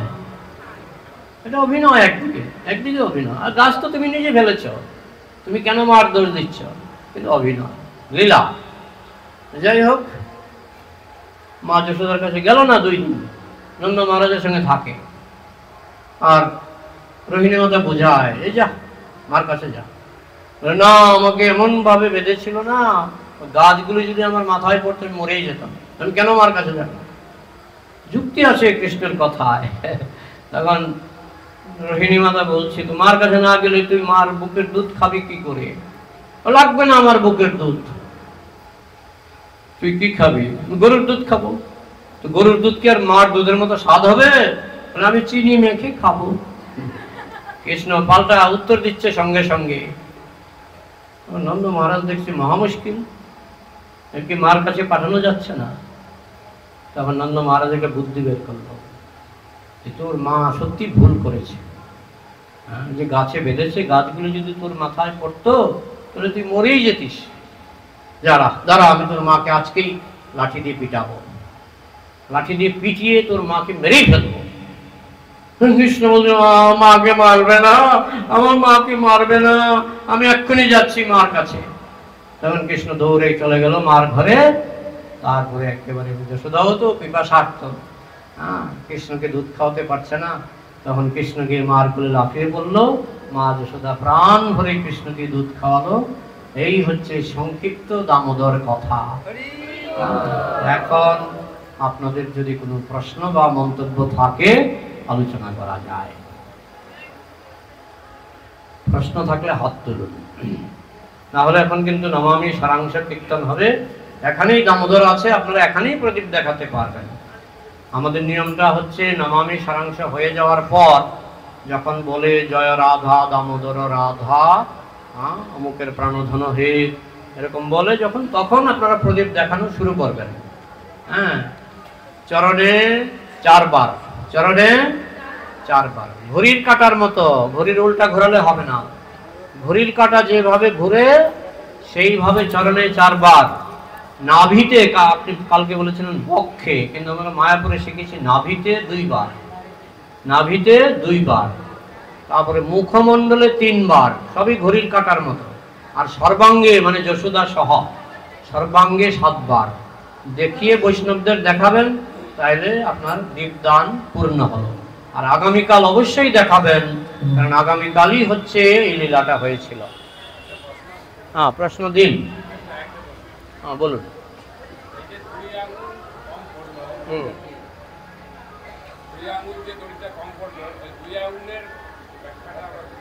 এটা গোস্বামীরা ব্যাখ্যা করেছেন যে 2 আঙ্গুল কেন কম হলো। 1 আঙ্গুল হচ্ছে ভক্তের আকুলতা, ভক্তের চেষ্টা, আর 2য় আঙ্গুল হচ্ছে কৃষ্ণের কৃপা। দুটো সমান হতে হয়। যখন মা যশোদার চেষ্টা কানায় কানায় পূর্ণ হলো এবং কৃষ্ণের কৃপা কানায় কানায় পূর্ণ হলো, তখন কৃষ্ণের কৃপা পূর্ণ করলো 1 আঙ্গুল, আর যশোদার চেষ্টা পূর্ণ হলো 1 আঙ্গুল, 2 আঙ্গুল পূর্ণ হয়ে গেল। আর যশোদা নামটা যশোদা, যশ মানে সুখ্যাতি, যশ মানে সুখ্যাতি। কি সুখ্যাতি? সুনাম, যশ। দা মানে দিয়েছিলেন, দা মানে দিয়েছিলেন। মা যশোদা কৃষ্ণকে সুনাম দিয়েছিলেন। কৃষ্ণের অনেক সুনাম আছে, কিন্তু সবচেয়ে বড় সুনাম মা যশোদা দিয়েছিলেন, তাই তার নাম মা যশোদা। কি সুনাম? ভগবান ভক্তের কাছে দুর্বল, প্রেমের কাছে দুর্বল। এর থেকে বড় সুনাম আর ভগবানের নাই। হতে পারে ভগবান সর্বশক্তিমান, হতে পারে ভগবান সবচেয়ে সুন্দর, এগুলি তার সবচেয়ে বড় সুনাম নয়। তার সবচেয়ে বড় সুনাম হচ্ছে তিনি ভক্তের কাছে দুর্বল। এটা হচ্ছে ভগবানের সবচেয়ে বড় মজার গুণ, সবচেয়ে বড় সুনাম। সেই সুনাম বা যশ যিনি দিয়েছিলেন তার নাম যশোদা। ঠিক আছে, আর কোনো প্রশ্ন? তাহলে আপনারা তো দূরে দূরে ফিরে যাবেন না, তাহলে নমামি সারাংশ হয়ে যাক। জয় দামোদর লীলা কি, দামোদর ব্রত কি, সমবেত বৈষ্ণব ভক্তবৃন্দ কি, নিতাই গৌর প্রেমানন্দে। কালকে আসবেন তো? কালকে দ্বারকালে না, কালকে কিন্তু আসল দিন। কালকেই মা যশোদা বেঁধেছিলেন, আজকে বাঁধেননি, বেঁধেছিলেন আগামীকাল কালী পূজার মানে পরের দিন, দীপাবলি, যেটা বৈষ্ণব ক্যালেন্ডারে।